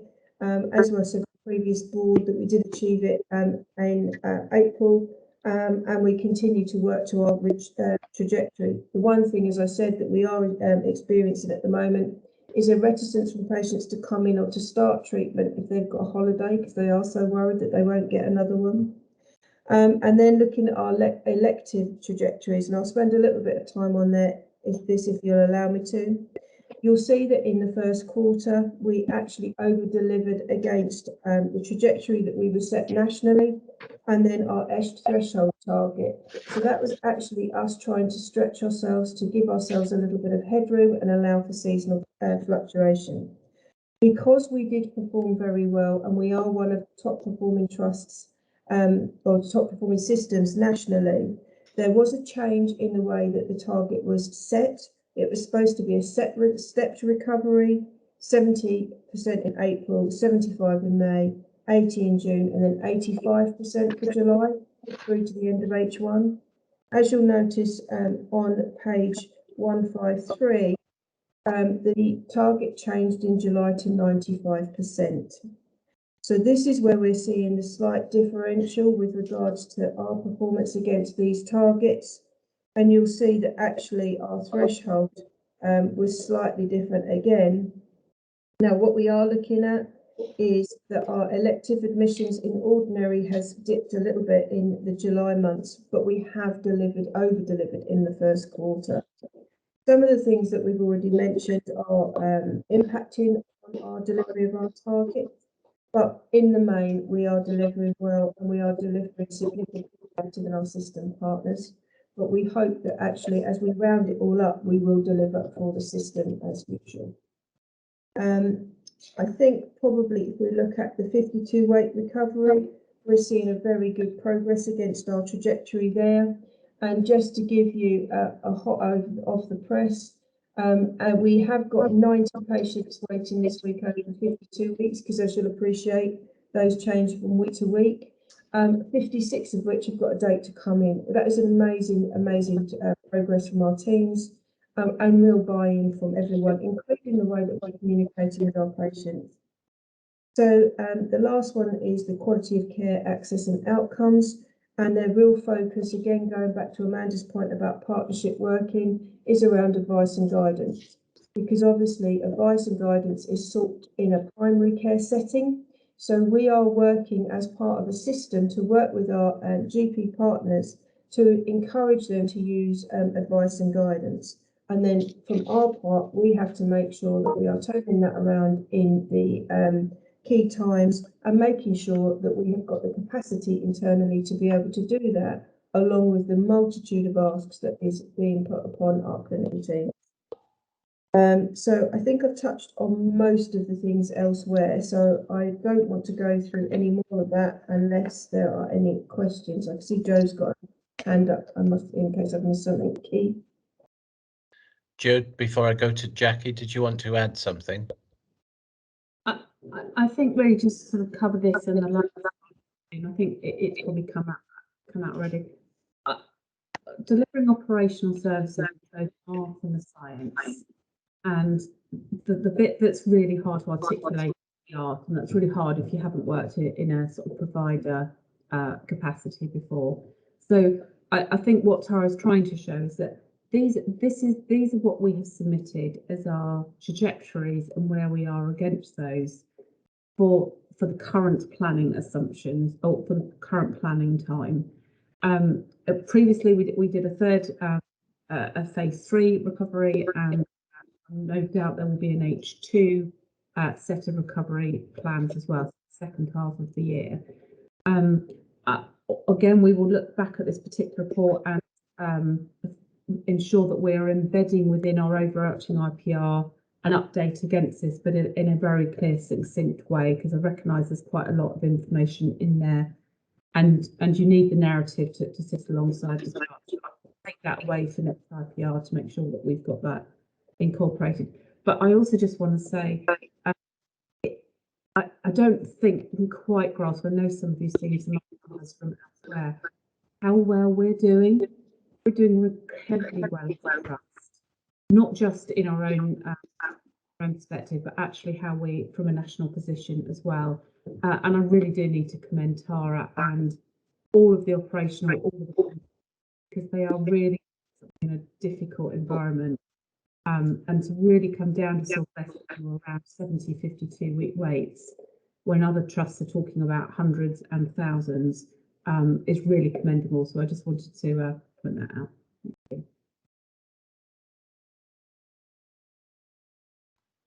Sorry, thanks for that, Jo. Am I the only one that's getting kind of echoey feedback? No. I think you have to be on mute. Everyone has to be on mute apart from the person speaking or gives us feedback. Yeah, I was just about to say the same thing. So that any of us who are not, if we could just go on to mute. So Jackie, to you next, please. Jo said the first thing, just to point out that we seem to be by and large operating at pre-COVID level, but still maintaining a green and a red pathway. So I think that achievement in itself is brilliant. And also the management of over 52-week wait, brilliant. That's really, really good. But I guess I'm a little bit worried about the rump that is going to come forward for the group of people that were affected by our pause.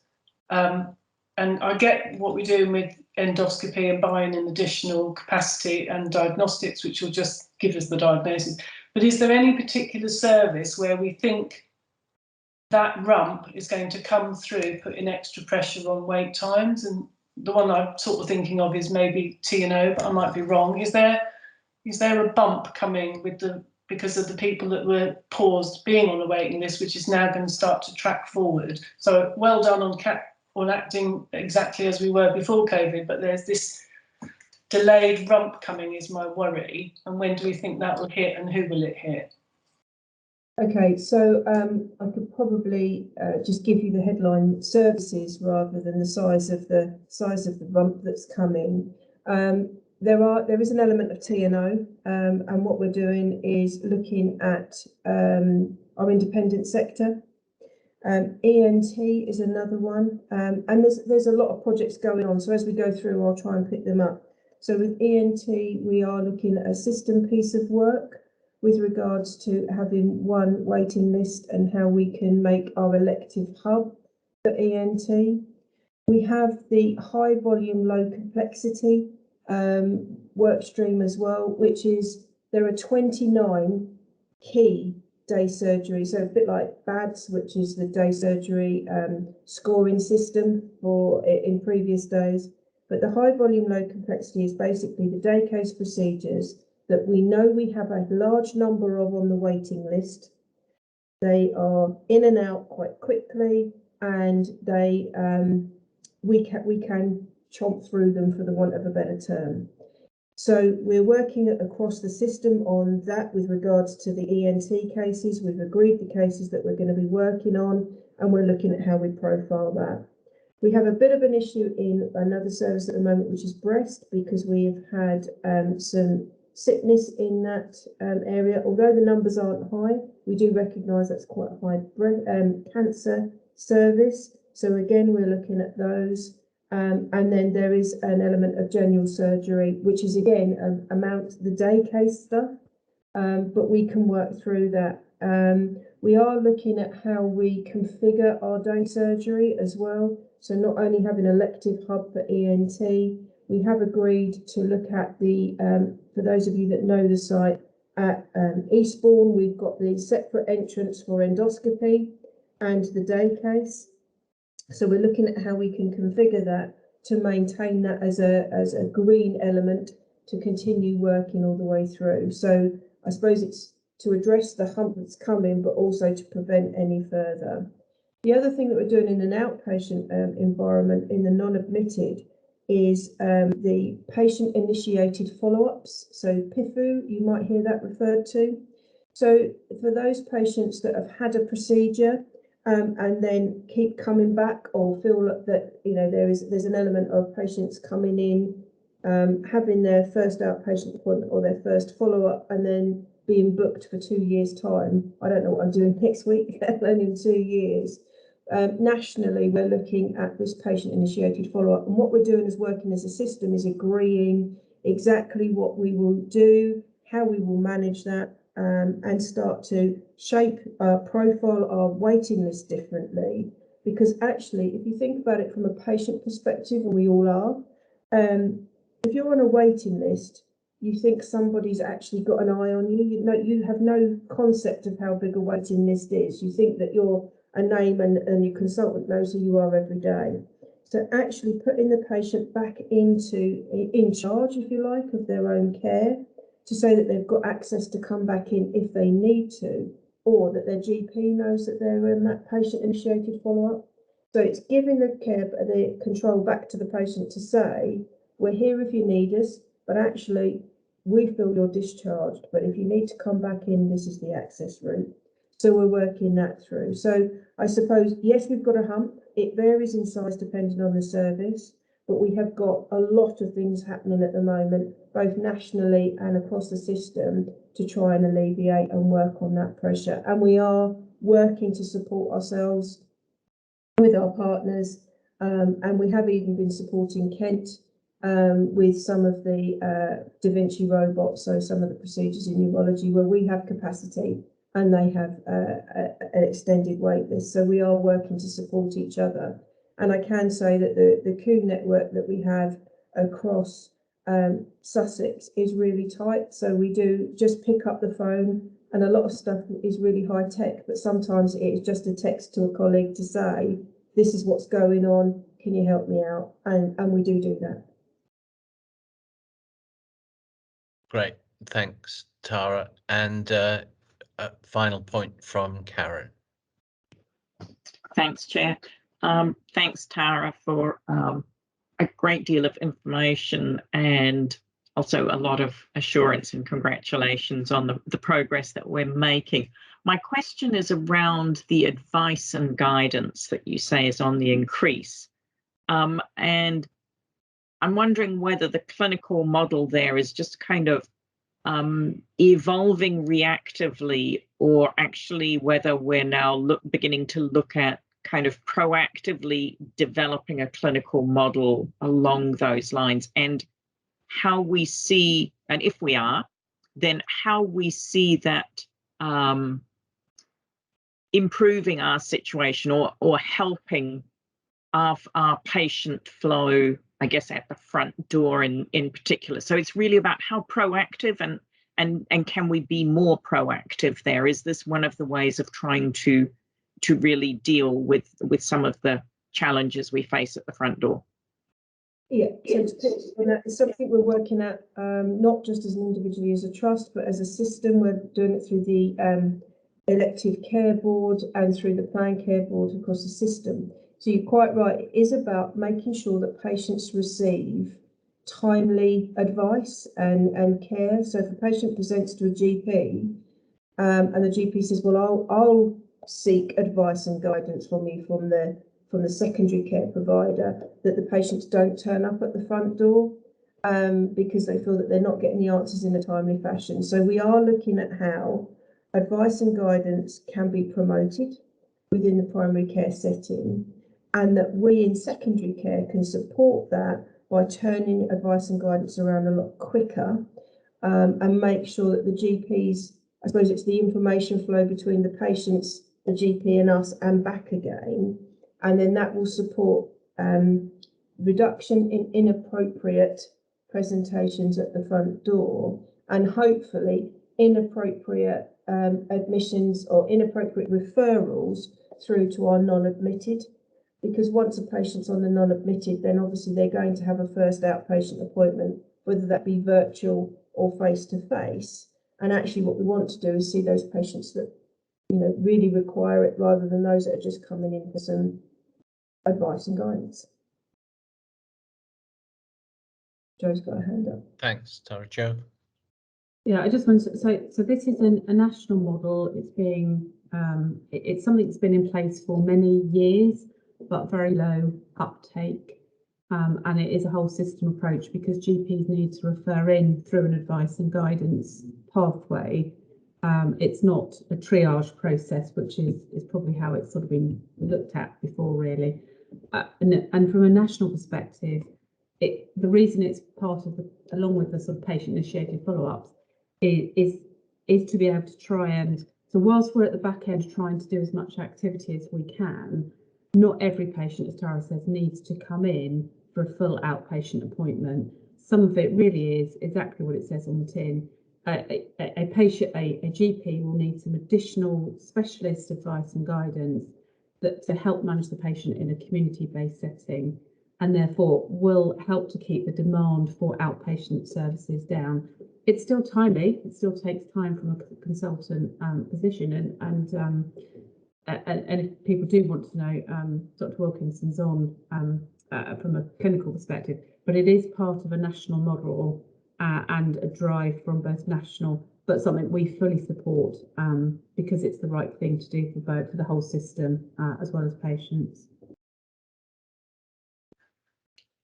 Thanks, Jo, and thanks, Tara, and again echo everybody's words about how well we're doing.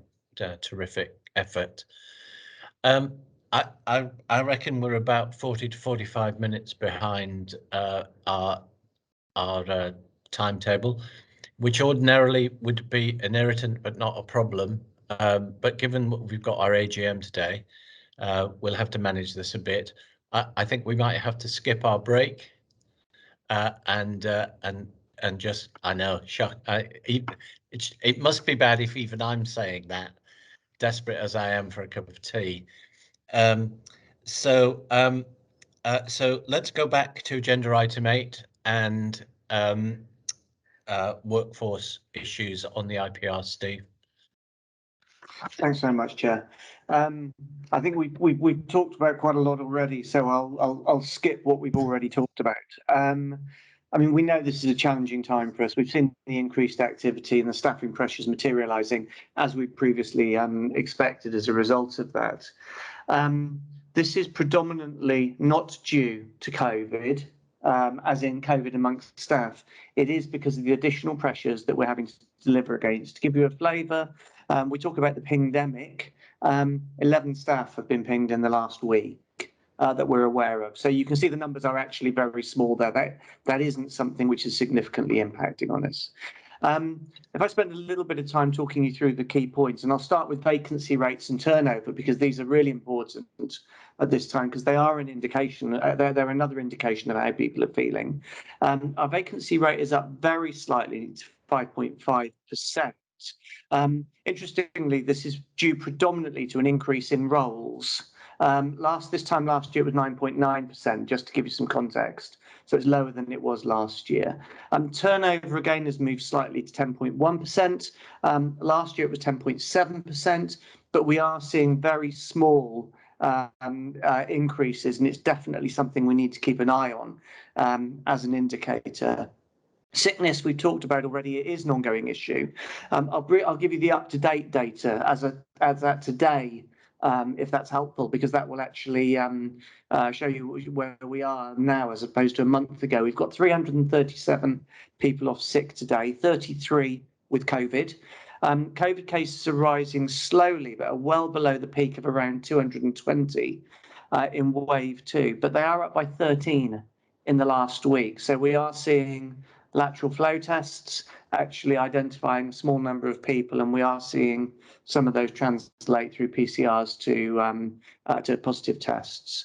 Overall, sickness levels over the last couple of weeks have remained relatively constant, but if I compare it with the last couple of years, it's up slightly. So we're 4.8% in June. We've actually moved to 5.3% in July. So you can see an increase. We've literally just got the July numbers, which aren't in the board report. So you can see an increase there. If I go back, in 2019, we were 4.6% this time. In 20, we were 4.1%.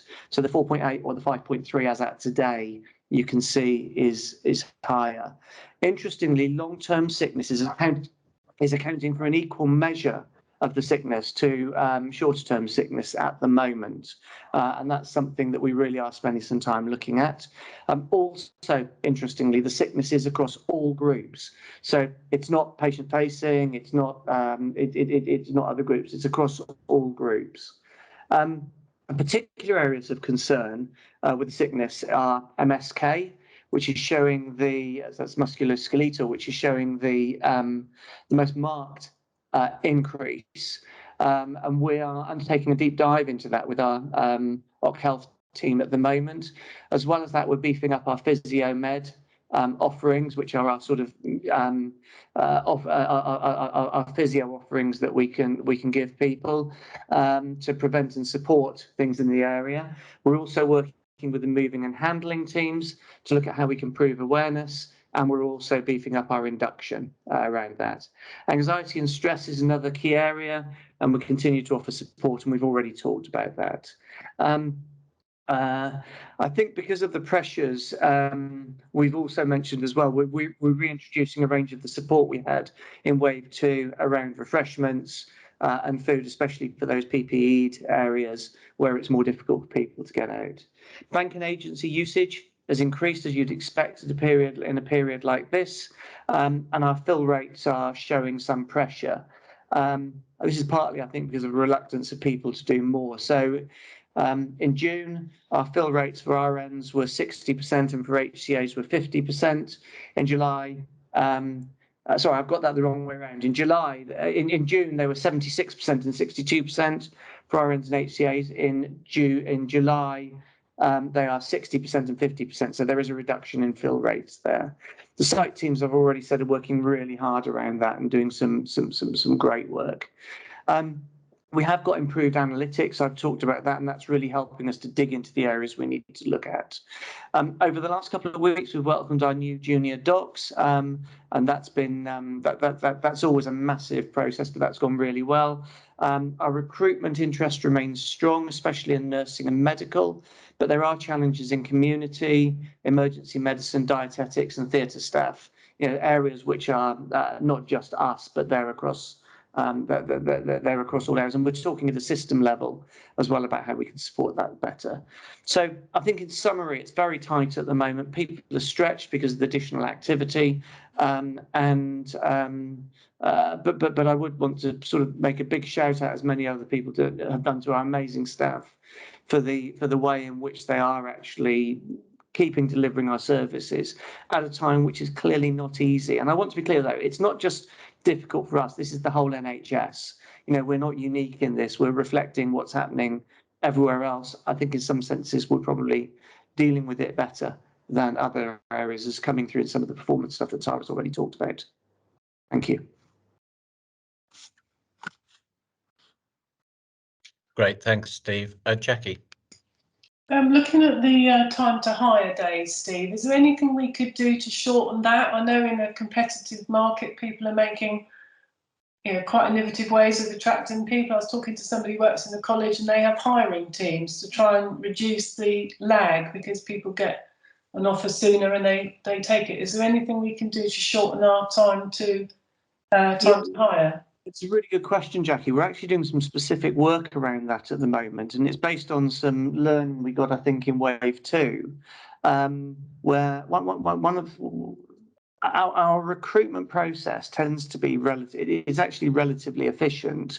A large part of the process is tied up in people's notice or their ability to start. So what we're actually doing now is we're working individually with every single candidate to try and shorten notice periods or time to start. We're identifying where there are any sort of log jams in our systems and processes. Where they tend to be in the interaction between recruitment and the line manager. which I think is very common, and we've got a hit squad that are working on those areas.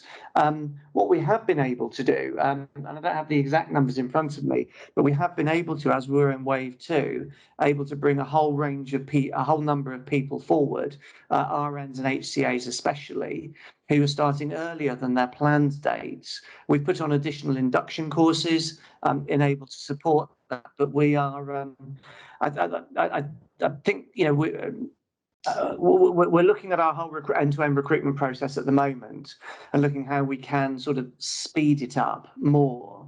But what we are doing is not sort of resting on our laurels whilst we do that, and we're identifying all of those areas where we can do things more quickly. And just the other point is just being really alive to what the independent sector are offering as tempters, which could be really difficult for NHS. Well, clearly we have national pay scales, which is very challenging, and the independent sector can do more there. One of the things we need to be very careful about with limited supply, and we're working on this across the system, is that a single trust in the system doesn't break ranks with the other trusts around some of these pay challenges, because you just create. So you create an internal market which is wholly unhelpful to our ability to operate as a system. So that's an additional challenge with the independent piece as well. Yeah, thank you. Thanks, Steve. Karen. A somewhat open-ended question, but I mean, I heard earlier you talk about, you know, what we've put in place for staff to deal with COVID and mental health and trauma and things like that. But I'm kind of thinking, is there anything else that we can or should be doing for staff motivation as we go into the winter, which is always a tough time? We've kind of had the frustrations about the pay increase. And I guess what your comment about, you know, trying to fill the bank shifts is getting difficult. To me, that says people that are normally very motivated and things like that are maybe less motivated, or maybe it's just the summer, but you know, maybe it is they're just trying to take some time out. But is there anything we can be doing to try and boost people as we go into the winter? I think that there's some things we can do to boost people, but there's some things operationally we can potentially do as well. I'll touch on both if that's okay, Karen. In terms of boosting people, Joe's already mentioned around sort of saying thank you. We've talked about and different ways to say thank you, and to, if you like, celebrate is the wrong word, but to recognise just what we are doing and just what we have achieved and how well we are doing at the moment, you know, compared with other organisations potentially. We've talked about buddying execs, getting closer to particular areas and providing support there. And there's a range of things like that we can do. I think one of the things that's really sort of hit my thinking, I suppose, over the last few weeks, is that what we are not talking about here is a pressure pot before it all gets easier. What we're talking about is a new reality to a degree, which is a reality of backlogs that we need to catch up on, increased pressures, and the likes. And the question I'm starting to ask, and I wish I could give you the answer now, I'd probably be paid a lot more if I could actually, is what the different ways of working are, which might allow us to adapt to this new reality, rather than just trying to deal with the effect of the reality all of the time. And I think that's the thing that I really want to, you know, spend some time thinking about and working on, because things aren't going to change rapidly, and I think we need to recognise that. Operationally, you know, with the data insight we've got now, we're looking at things like, you know, how is leave planned? Is leave smoothed over the period, so we don't end up with, I don't know, 50% more people on leave this week in a particular area than we had last week. You know, and really looking at that operational excellence around our planning. And you mentioned rostering I can't remember, you asked a question earlier about rostering, sorry, but you mentioned about rostering earlier, and just making sure that we've really got some excellence in the way we deliver that, because many of the challenges come through people feeling that they're under pressure because they don't feel there's enough people around them supporting them. So everything we can do to actually maximise that support mechanism, make sure we've got that we're doing the absolute best we can to make sure we've got the right number of staff at the right time, are the right things to do, because we can do lots of things which are, they're nice, a celebration, whatever. There's a sugar rush element to it, which actually doesn't overcome the fact I then go back to a really difficult work environment. So I think the real challenge in answering this is not, activity one we can do, activity two we can do. It's how we can actually look at the environment differently, look at the way in which we deliver differently, and actually make it, or work to make it, the best possible place to work within the new reality. And I'm sorry that doesn't fully answer your question, but I think that's where the real answer to the question comes from. Great. Thanks, Steve.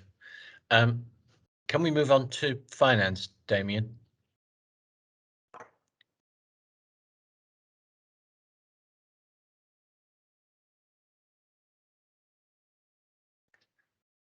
I just lost my cursor for a second then. Okay, thank you. So in terms of the results to month 3, we exceeded our income by 2.4 million, which basically was the ERF over delivery in the first 2 months in particular, which we have already identified is going to be harder to deliver between month 4 and through to the end of the year. Also, we've had a clear message that last year's COVID claim is beginning to be challenged in terms of what gets charged to COVID, and that process will only tighten through to the second half of the year. So income relatively good so far, will be tighter going forward. At the moment, we're at a break-even position, so there are no warning signs being flagged. Our COVID claim for the record is in the 3rd block, so we can see ourselves spending 6 million to date, and we know that that's on a reducing trend as we go forward. The workforce, although it looks like we're significantly below plan, you do need to factor in what we've added in the footnotes, which actually you need to add 250 on top of that. We actually have staffing of 7,400 at the moment. And while agency is better than it was last year, that's got to be on a reducing trend, because we are closer to full establishment at this stage. So cash is relatively secure as it was last year, because of the adjustment to the cumulative deficit we had in about month 7 last year. Just to focus on capital, we know that this year's plan is 10 million tighter due to the fact that we have to absorb some capital plans that weren't actually fully delivered at the end of last year. We do have the revised plan that we're working to, and in fact what we're doing is we've developed a 2-year plan so that we can make sure that we've pre-agreed work to take place next year, and we are taking that position through to the ICS to make sure that everyone knows what we are trying to achieve. The fact I would not worry about the fact we're behind schedule so far, because a lot of what we've done over the last 3 months is deal with projects that are carrying through from the end of last year. When you look at the results by division, the main reason why they look odd is because we were hoping to hold back additional payments above for the elective recovery at a central area and just reflect costs where extra costs where they fell. And I think what we're saying is, given the sheer scale of work we've had to do by division, we've agreed in month 4 to transfer most of this across to the individual divisions. There is a small element where we have to acknowledge costs that are only indirectly driving the additional elective recovery work in particular. So estates require additional costs for porters and cleaners, and diagnostics also isn't fully reflected by tariff. So we just need to have a small element held back to directly affect those proportions. In terms of the risks versus mitigations, I'm not going to repeat the points that were made by Nikki in particular at the beginning of the session, but we do need to acknowledge that the position for the rest of the year will be harder than it was through months 1 to 3. The main offset or there are 2 big offsets to that. One is that we need to manage getting back to full recruitment, which actually has never been achieved within the last 2 years. So it's simply saying, let's just recognise that there is an affordability constraint there. And the second is that we need to manage cost pressures, which is basically we will have to be aware of when we take on additional projects above the current budget, because we're now close to reaching the limits of that. The final component is making sure that we actually deliver on the CIP plan, which due to receiving the budget late, frankly, we've been doing quite a lot of work in terms of developing the plan through last month and this month, and we just need to finalise that. And we are certainly making progress, but we haven't got to the 10 million at this stage, which is the target for the year. I think can I just hand over for questions at that stage? Yep, I think that's good. Thanks, Damien. Questions for Damien? Nikki.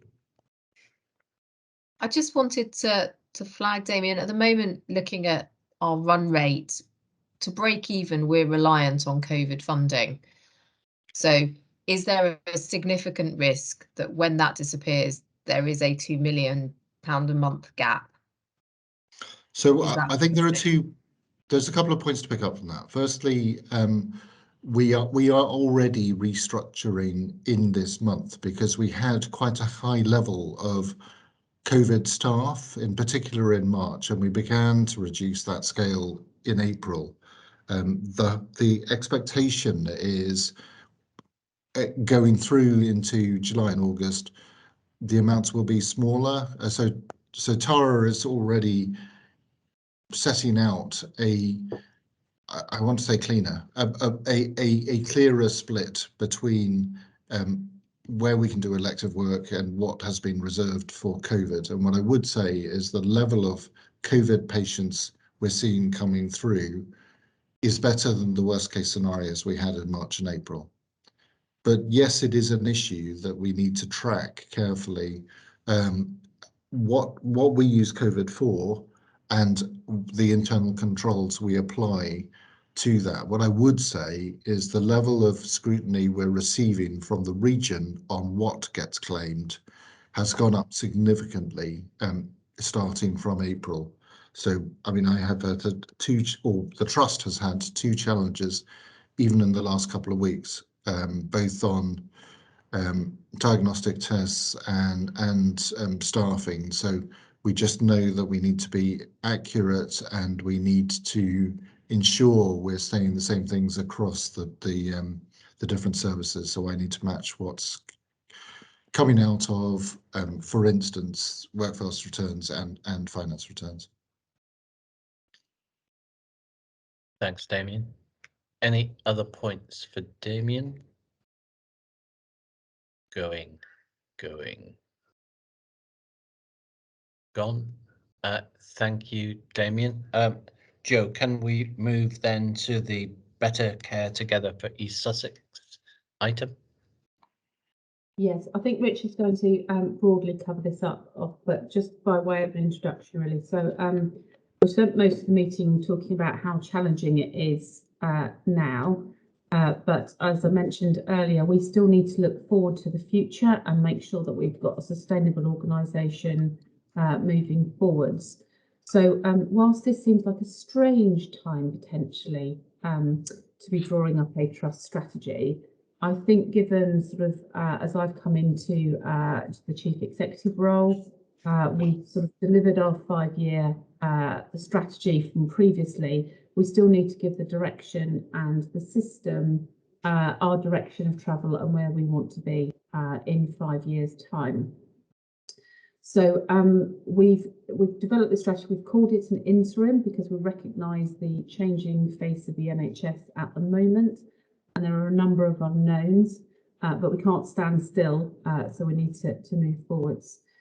This is the overarching trust strategy. The board have seen this in various guises previously, and there will be a supporting set of strategies that will articulate more detail with regard to people, our clinical strategy, our digital and our estate strategy. But if that's okay, I'll hand over to Richard, who could just take through a little bit more detail, but I accept that most of you, well, you've all seen this before, so probably just a bit more to add, Richard. Thanks very much, Joe. I think in the interest of time, I'd probably take this report as read and probably read on several occasions. I think it's probably not for now, but I was reflecting on this earlier. We started this process back in September 2020, and we're now in August 2021. So that's an 11-month run-in. And obviously, I think COVID blew us off course for about 4 of those. And in September 2020, when we began, we said we thought this would take 6 to 9 months. And if you take 11 minus 4, you get to 7. So we've probably taken roughly the amount of time we said we would take to cover it off. A question for us, not in this session, might be around what we've learned from this and how we reflect on this as a board, as a new board. This is probably the first and most major piece of work that NEDs and exec directors have done together as a fully formed trust document. So I think that might be something for us all to reflect on. I think going forward, as Joe said, we've got, obviously, we're launching this at the AGM coming up this afternoon. We've got a website that's going onto our, a video that is going onto our website, other way around, which Joe will specifically talk through what the strategy means for staff. We've got an accompanying poster that will go out across all of our sites, community and hospital based. We are also flagging this through internal meetings. So we've got a meeting of the senior leadership team coming up later this week where we'll be taking folks through it. And we're also running a series of internal masterclasses, and one of them will be on the system and the strategy and how it all hangs together. I think the other point to make, Joe's mentioned it's interim and the reasons why. I think we should also flag that in terms of internal and external engagement, we've had good buy-in from our staff to this, clinical and non-clinical. And we've also had some extremely good feedback from the ICS team and colleagues in primary care. Specifically, Joe and I took this to one of the primary care forums full of GPs, and frankly, there was nothing but praise. So I think that's a really strong marker for us, given the tenor and the flavour of this strategy, which is very much about embracing system working. I'm happy to stop there and let colleagues come in.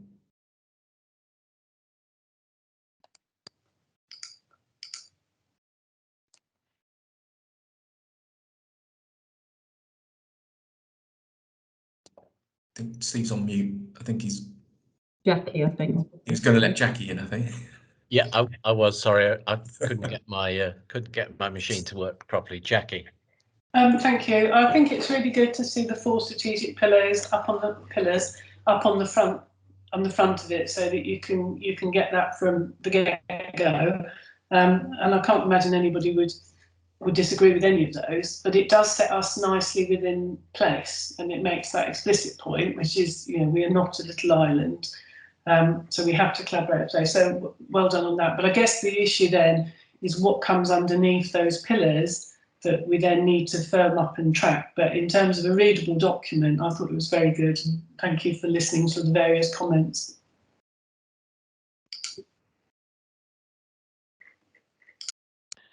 Thanks, Jackie. Amanda?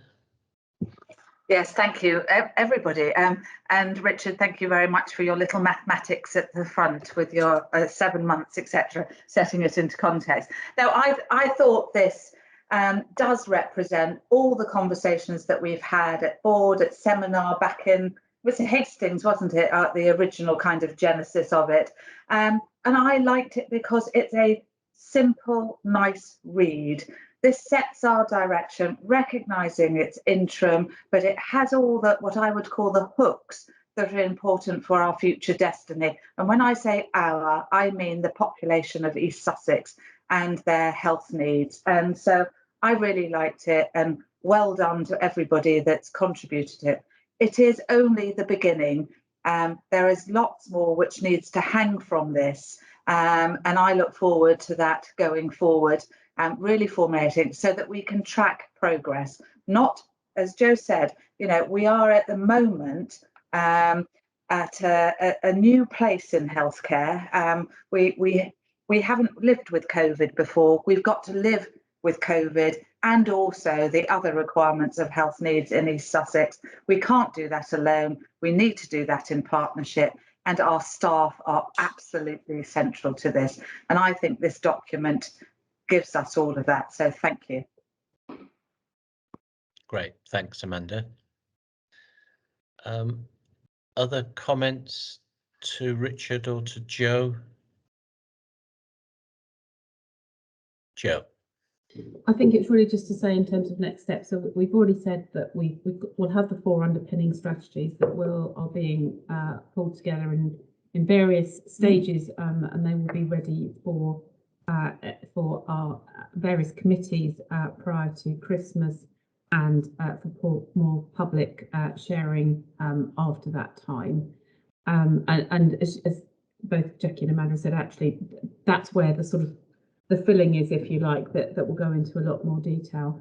As we've said, we're launching this at the AGM very shortly, and we will make sure that we've got both a full trust-wide engagement process or communication process, so that we can make sure it's launched out to the organisation. And there are various comms things, there's simple posters and things, so that we can share that and make it real. And I think, you know, the important thing is that it does become real and not sort of a document sitting on a shelf. So we will make sure we've got the measures in place so that we can articulate and share how we are doing against our strategy over coming weeks, months and years. Just on that point, Joe, it would be really helpful if all subcommittees, whatever paper is being presented, refers to which of these pillars it is addressing. Because if it doesn't address any of them, then we should just throw it out. Good idea. bold move. Temptation. Yeah. Okay, so for the formality of it, I think we're being asked to approve this interim strategy so that it can be launched this afternoon, and unless anybody raises a hand in objection, we will take that as approval. Good piece of work. Well done to everybody involved. Good stuff. That takes us to agenda item 11, I think, Joe, and the maternity look back. Yes, thank you. So again, board members have seen this paper, or a version of, at an earlier meeting. We've taken on board some of those comments. I will take it as read, but just to draw a couple of things out. So when I came to post, as Adrian had previously, there was some request from our local community or a section of our community to look at the whether maternity services should be returned with obstetrics to Eastbourne or to continue the current model of care. So what I had committed to do was to do a look back against the original model of care to see if anything had fundamentally changed that would change our decision at all. I was very cautious that we weren't expecting to change our model of care, but I would do a look back. We looked back at a number of six key areas, but looked back essentially was there any change within workforce availability, and had, as a result, we seen improvements or any changes to the quality of services since we made those changes. We also specifically looked at were there any other models of care within the country that we could either aspire to or otherwise, and we did have a look at the South Lakes model. I think what we came up with really as a conclusion is that we provide a good range of maternity services across East Sussex. We provide home birthing across East Sussex. We have maternity-led, midwifery-led units or care on both sites, but we do consolidate our obstetric care at Conquest. What we can see is that there has been a significant improvement in quality since we looked at those services. The changes to workforce is actually it is still challenging, and even more so now actually as additional requirements come in and additional controls as part of Ockenden actually increases workforce requirements as opposed to the opposite of that. And therefore workforce still remains challenging at a national level, let alone a local level. So in essence, what we concluded was that our model of care is both safe and effective. It is supported by our consultants and our midwives, and they would not want to see a return back to any other model of care. And therefore our recommendation is that we continue at that and don't look at it, don't do any further look backs. So really our recommendation is that we continue our current service delivery model, but we wanted to share that at the public board so people had an opportunity to see the look back that we've done. Happy to take any questions. Thanks very much, Jo. Jackie. I think you've referenced it in your paper, Jo, but it would be good to emphasise that a midwifery-led service is not a second-class service. It should be the norm. If we've got all our antenatal screening right, that should be the optimum place to have a child. So I don't think we should be making any apologies about having a midwife-led service at Eastbourne. We might want to work on the environment, but in terms of the service, it's a good thing.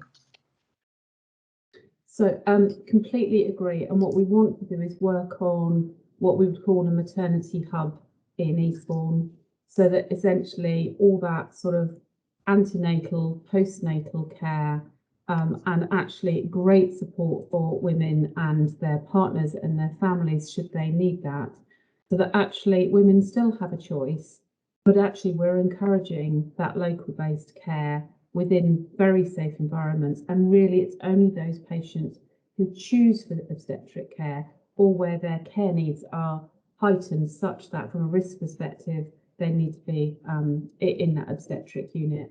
And the more we can encourage people to look at that as a local maternity hub, we would hope that we can increase those birthing numbers locally.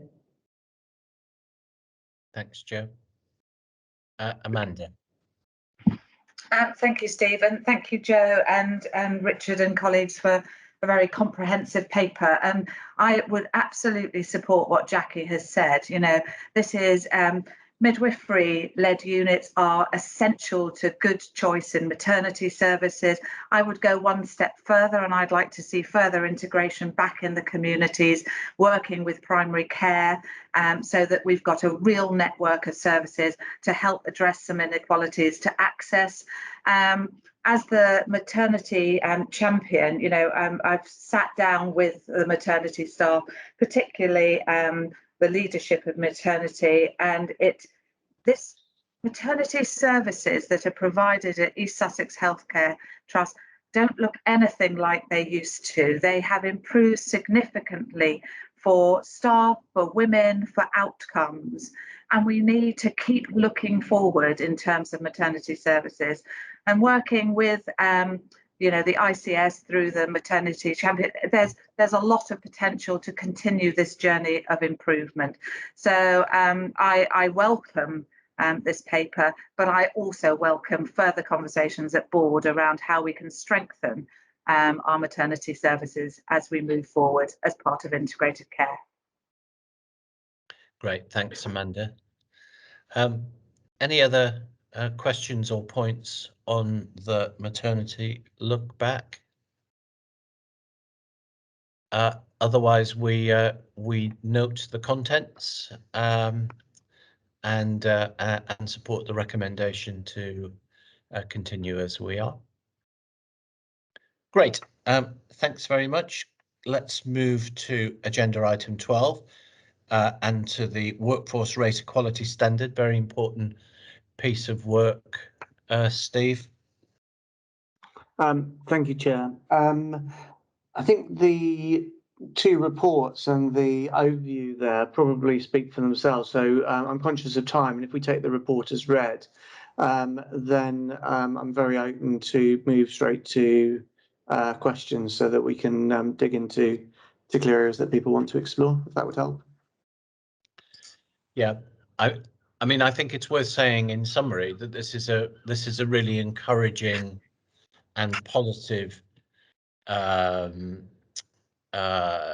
set of data, notwithstanding that there are clearly some areas where the trust has to do some work. I was certainly very, very encouraged by the position myself.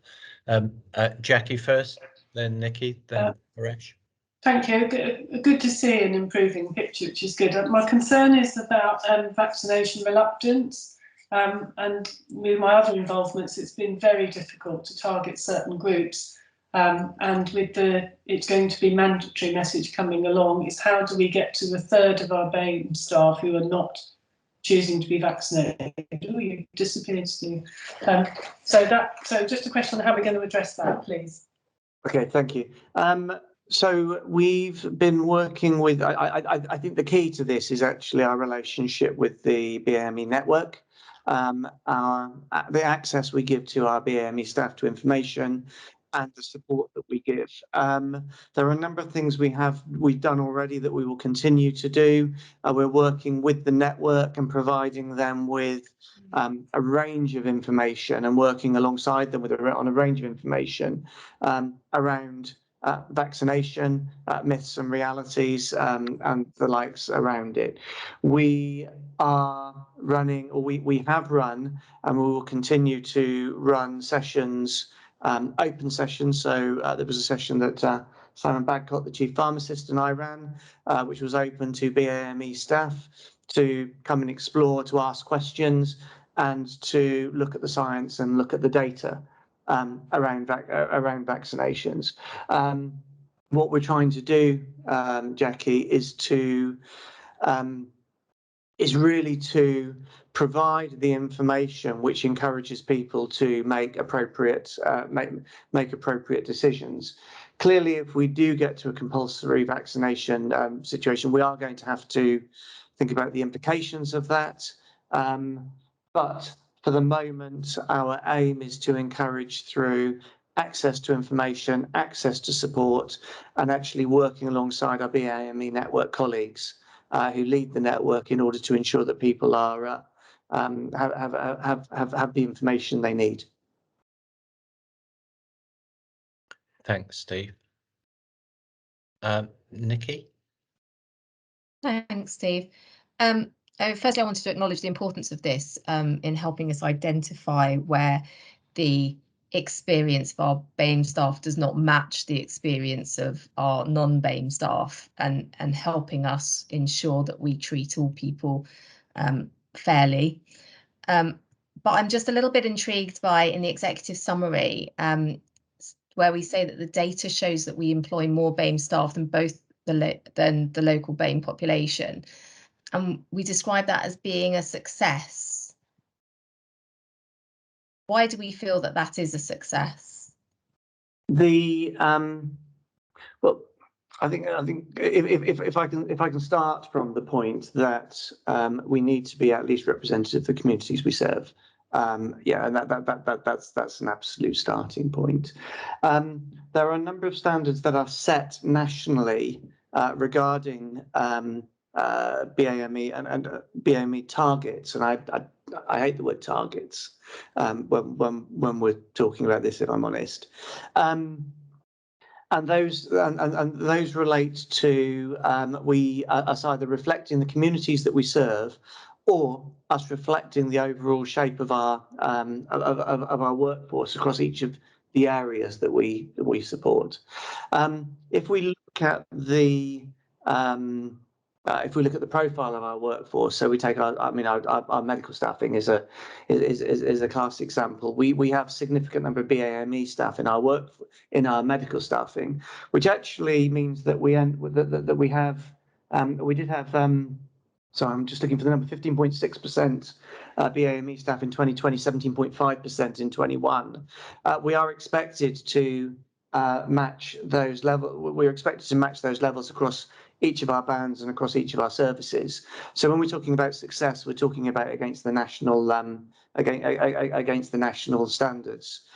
What I would say is that I'm delighted actually that we are a trust which people from all ethnicities and all backgrounds feel is a place where they want to work, and that is reflected in our increasing prevalence of BAME staff within the organisation.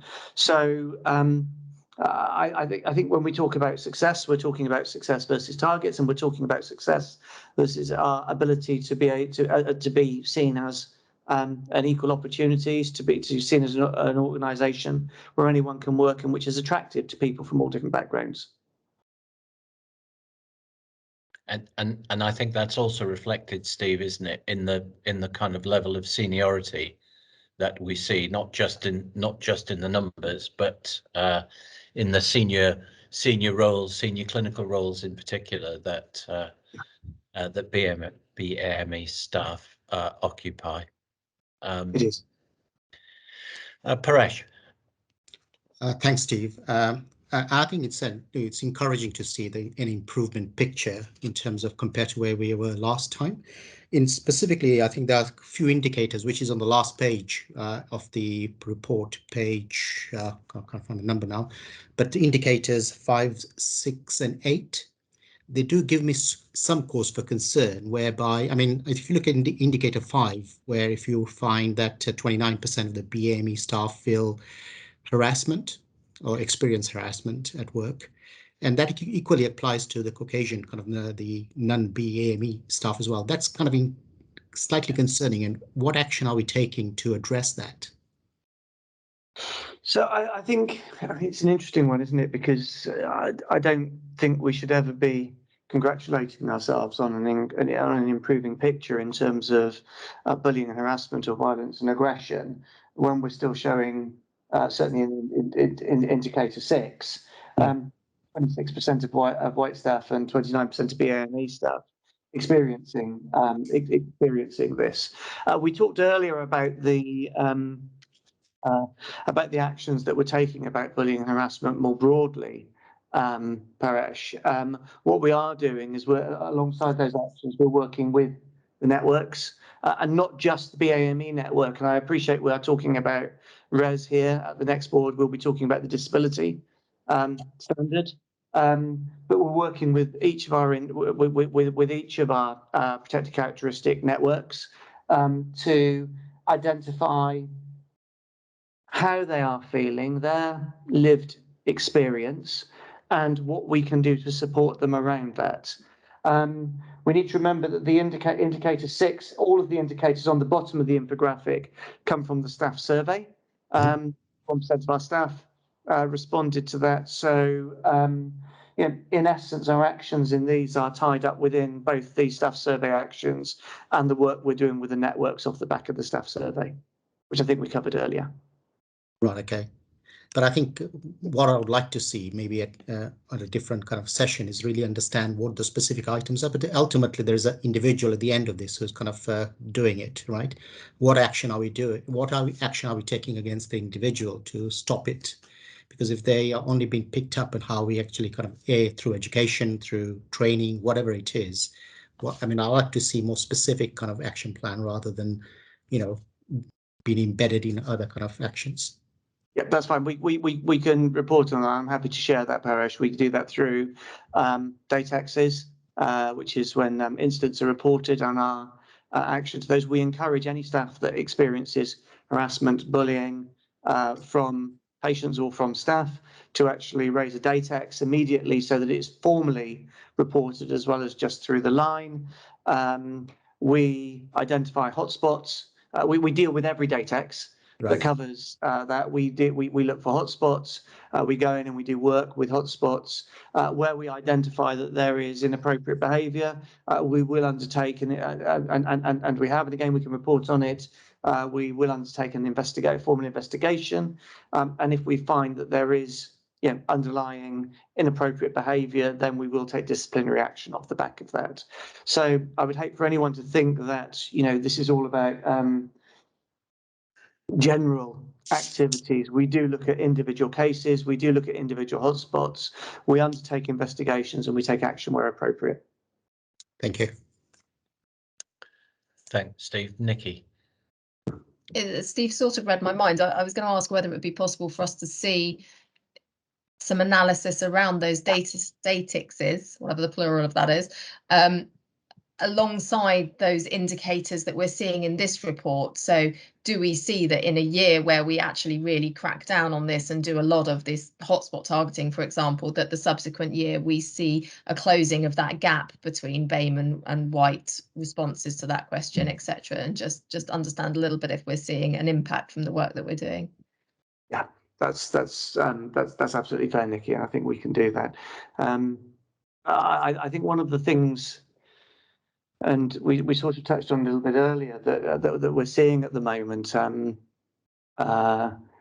in this area is with the increases in activity, with people waiting longer to be treated and the likes, we are seeing probably less tolerance from some of our patients than we might have seen before, and that's certainly coming through in some reports. So I think what we may see, you talked about improvements there, what we may see, and I am looking ahead to something I don't know, are some of the reports as we move into next year reflecting the operational situation we're in, and the challenges of that. And I just mentioned that as an aside, but I think in terms of providing the information, I'm very happy to do that.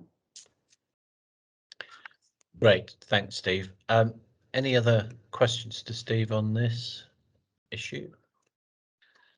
Otherwise, we're asked to receive and accept the report, which we have now done. Thank you. That takes us to the final item, which is questions. We've had just one question for today from Liz Walk, who's normally one of our regular attenders, but not with us today. And Liz is, I'm not sure if it's a question or a kind of statement, but it's in connection with the look back. And she says, we would like to thank ESHT for their maternity review look back. However, we would like to point out that smaller obstetrics units, such as South Lakes Birth Centre, are an excellent example of obstetric services being provided in units with under 2,000 births. It was not the intention for ESHT to compare the reasons for setting up the unit. The fact that this unit was set up with under 2,000 births endorses our belief that this could be provided at Eastbourne at relatively low cost, brackets under 20 million, and could be very safe. It should not be dependent on whether the current workforce want to provide the service. We've kind of covered some of these, Joe, in your summary of the look back paper, but do you want to respond to those points? Yeah, I think just briefly, really, because I think, as you say, most of it's covered, really. I think we would agree the birthing numbers is less of an issue than perhaps it would have been once been, where really having an obstetric unit below 3,000 births, which is actually the only reference in a King's Fund paper which should have been relevant, You can have, and I think I would agree, you can have a birthing, an obstetric unit with lower numbers, but it doesn't change any of the other factors. You still need to have a really clear workforce pipeline from a national position and a local position. We still, you know, and I'll probably, well, I'll just list really. So you've got to have a sustainable workforce. You've got to have that pipeline in place. It's still, we still need to make sure we've got safe services in place and sustainable services in place. It does need to have the support of the consultants because if they don't feel that they're able to deliver safe care in an uncertain model, then it's not something I think as a board that we would want to support and appreciate. It's not down individually to consultants, but as a board, we wouldn't be assured, I think, without that full support. So I think really I just draw it back to the paper and all the rationale that I think the 2,000 births or a 1,000 birth is a bit of a red herring in this for all the reasons that we've laid out in the paper, really. Yeah. Okay.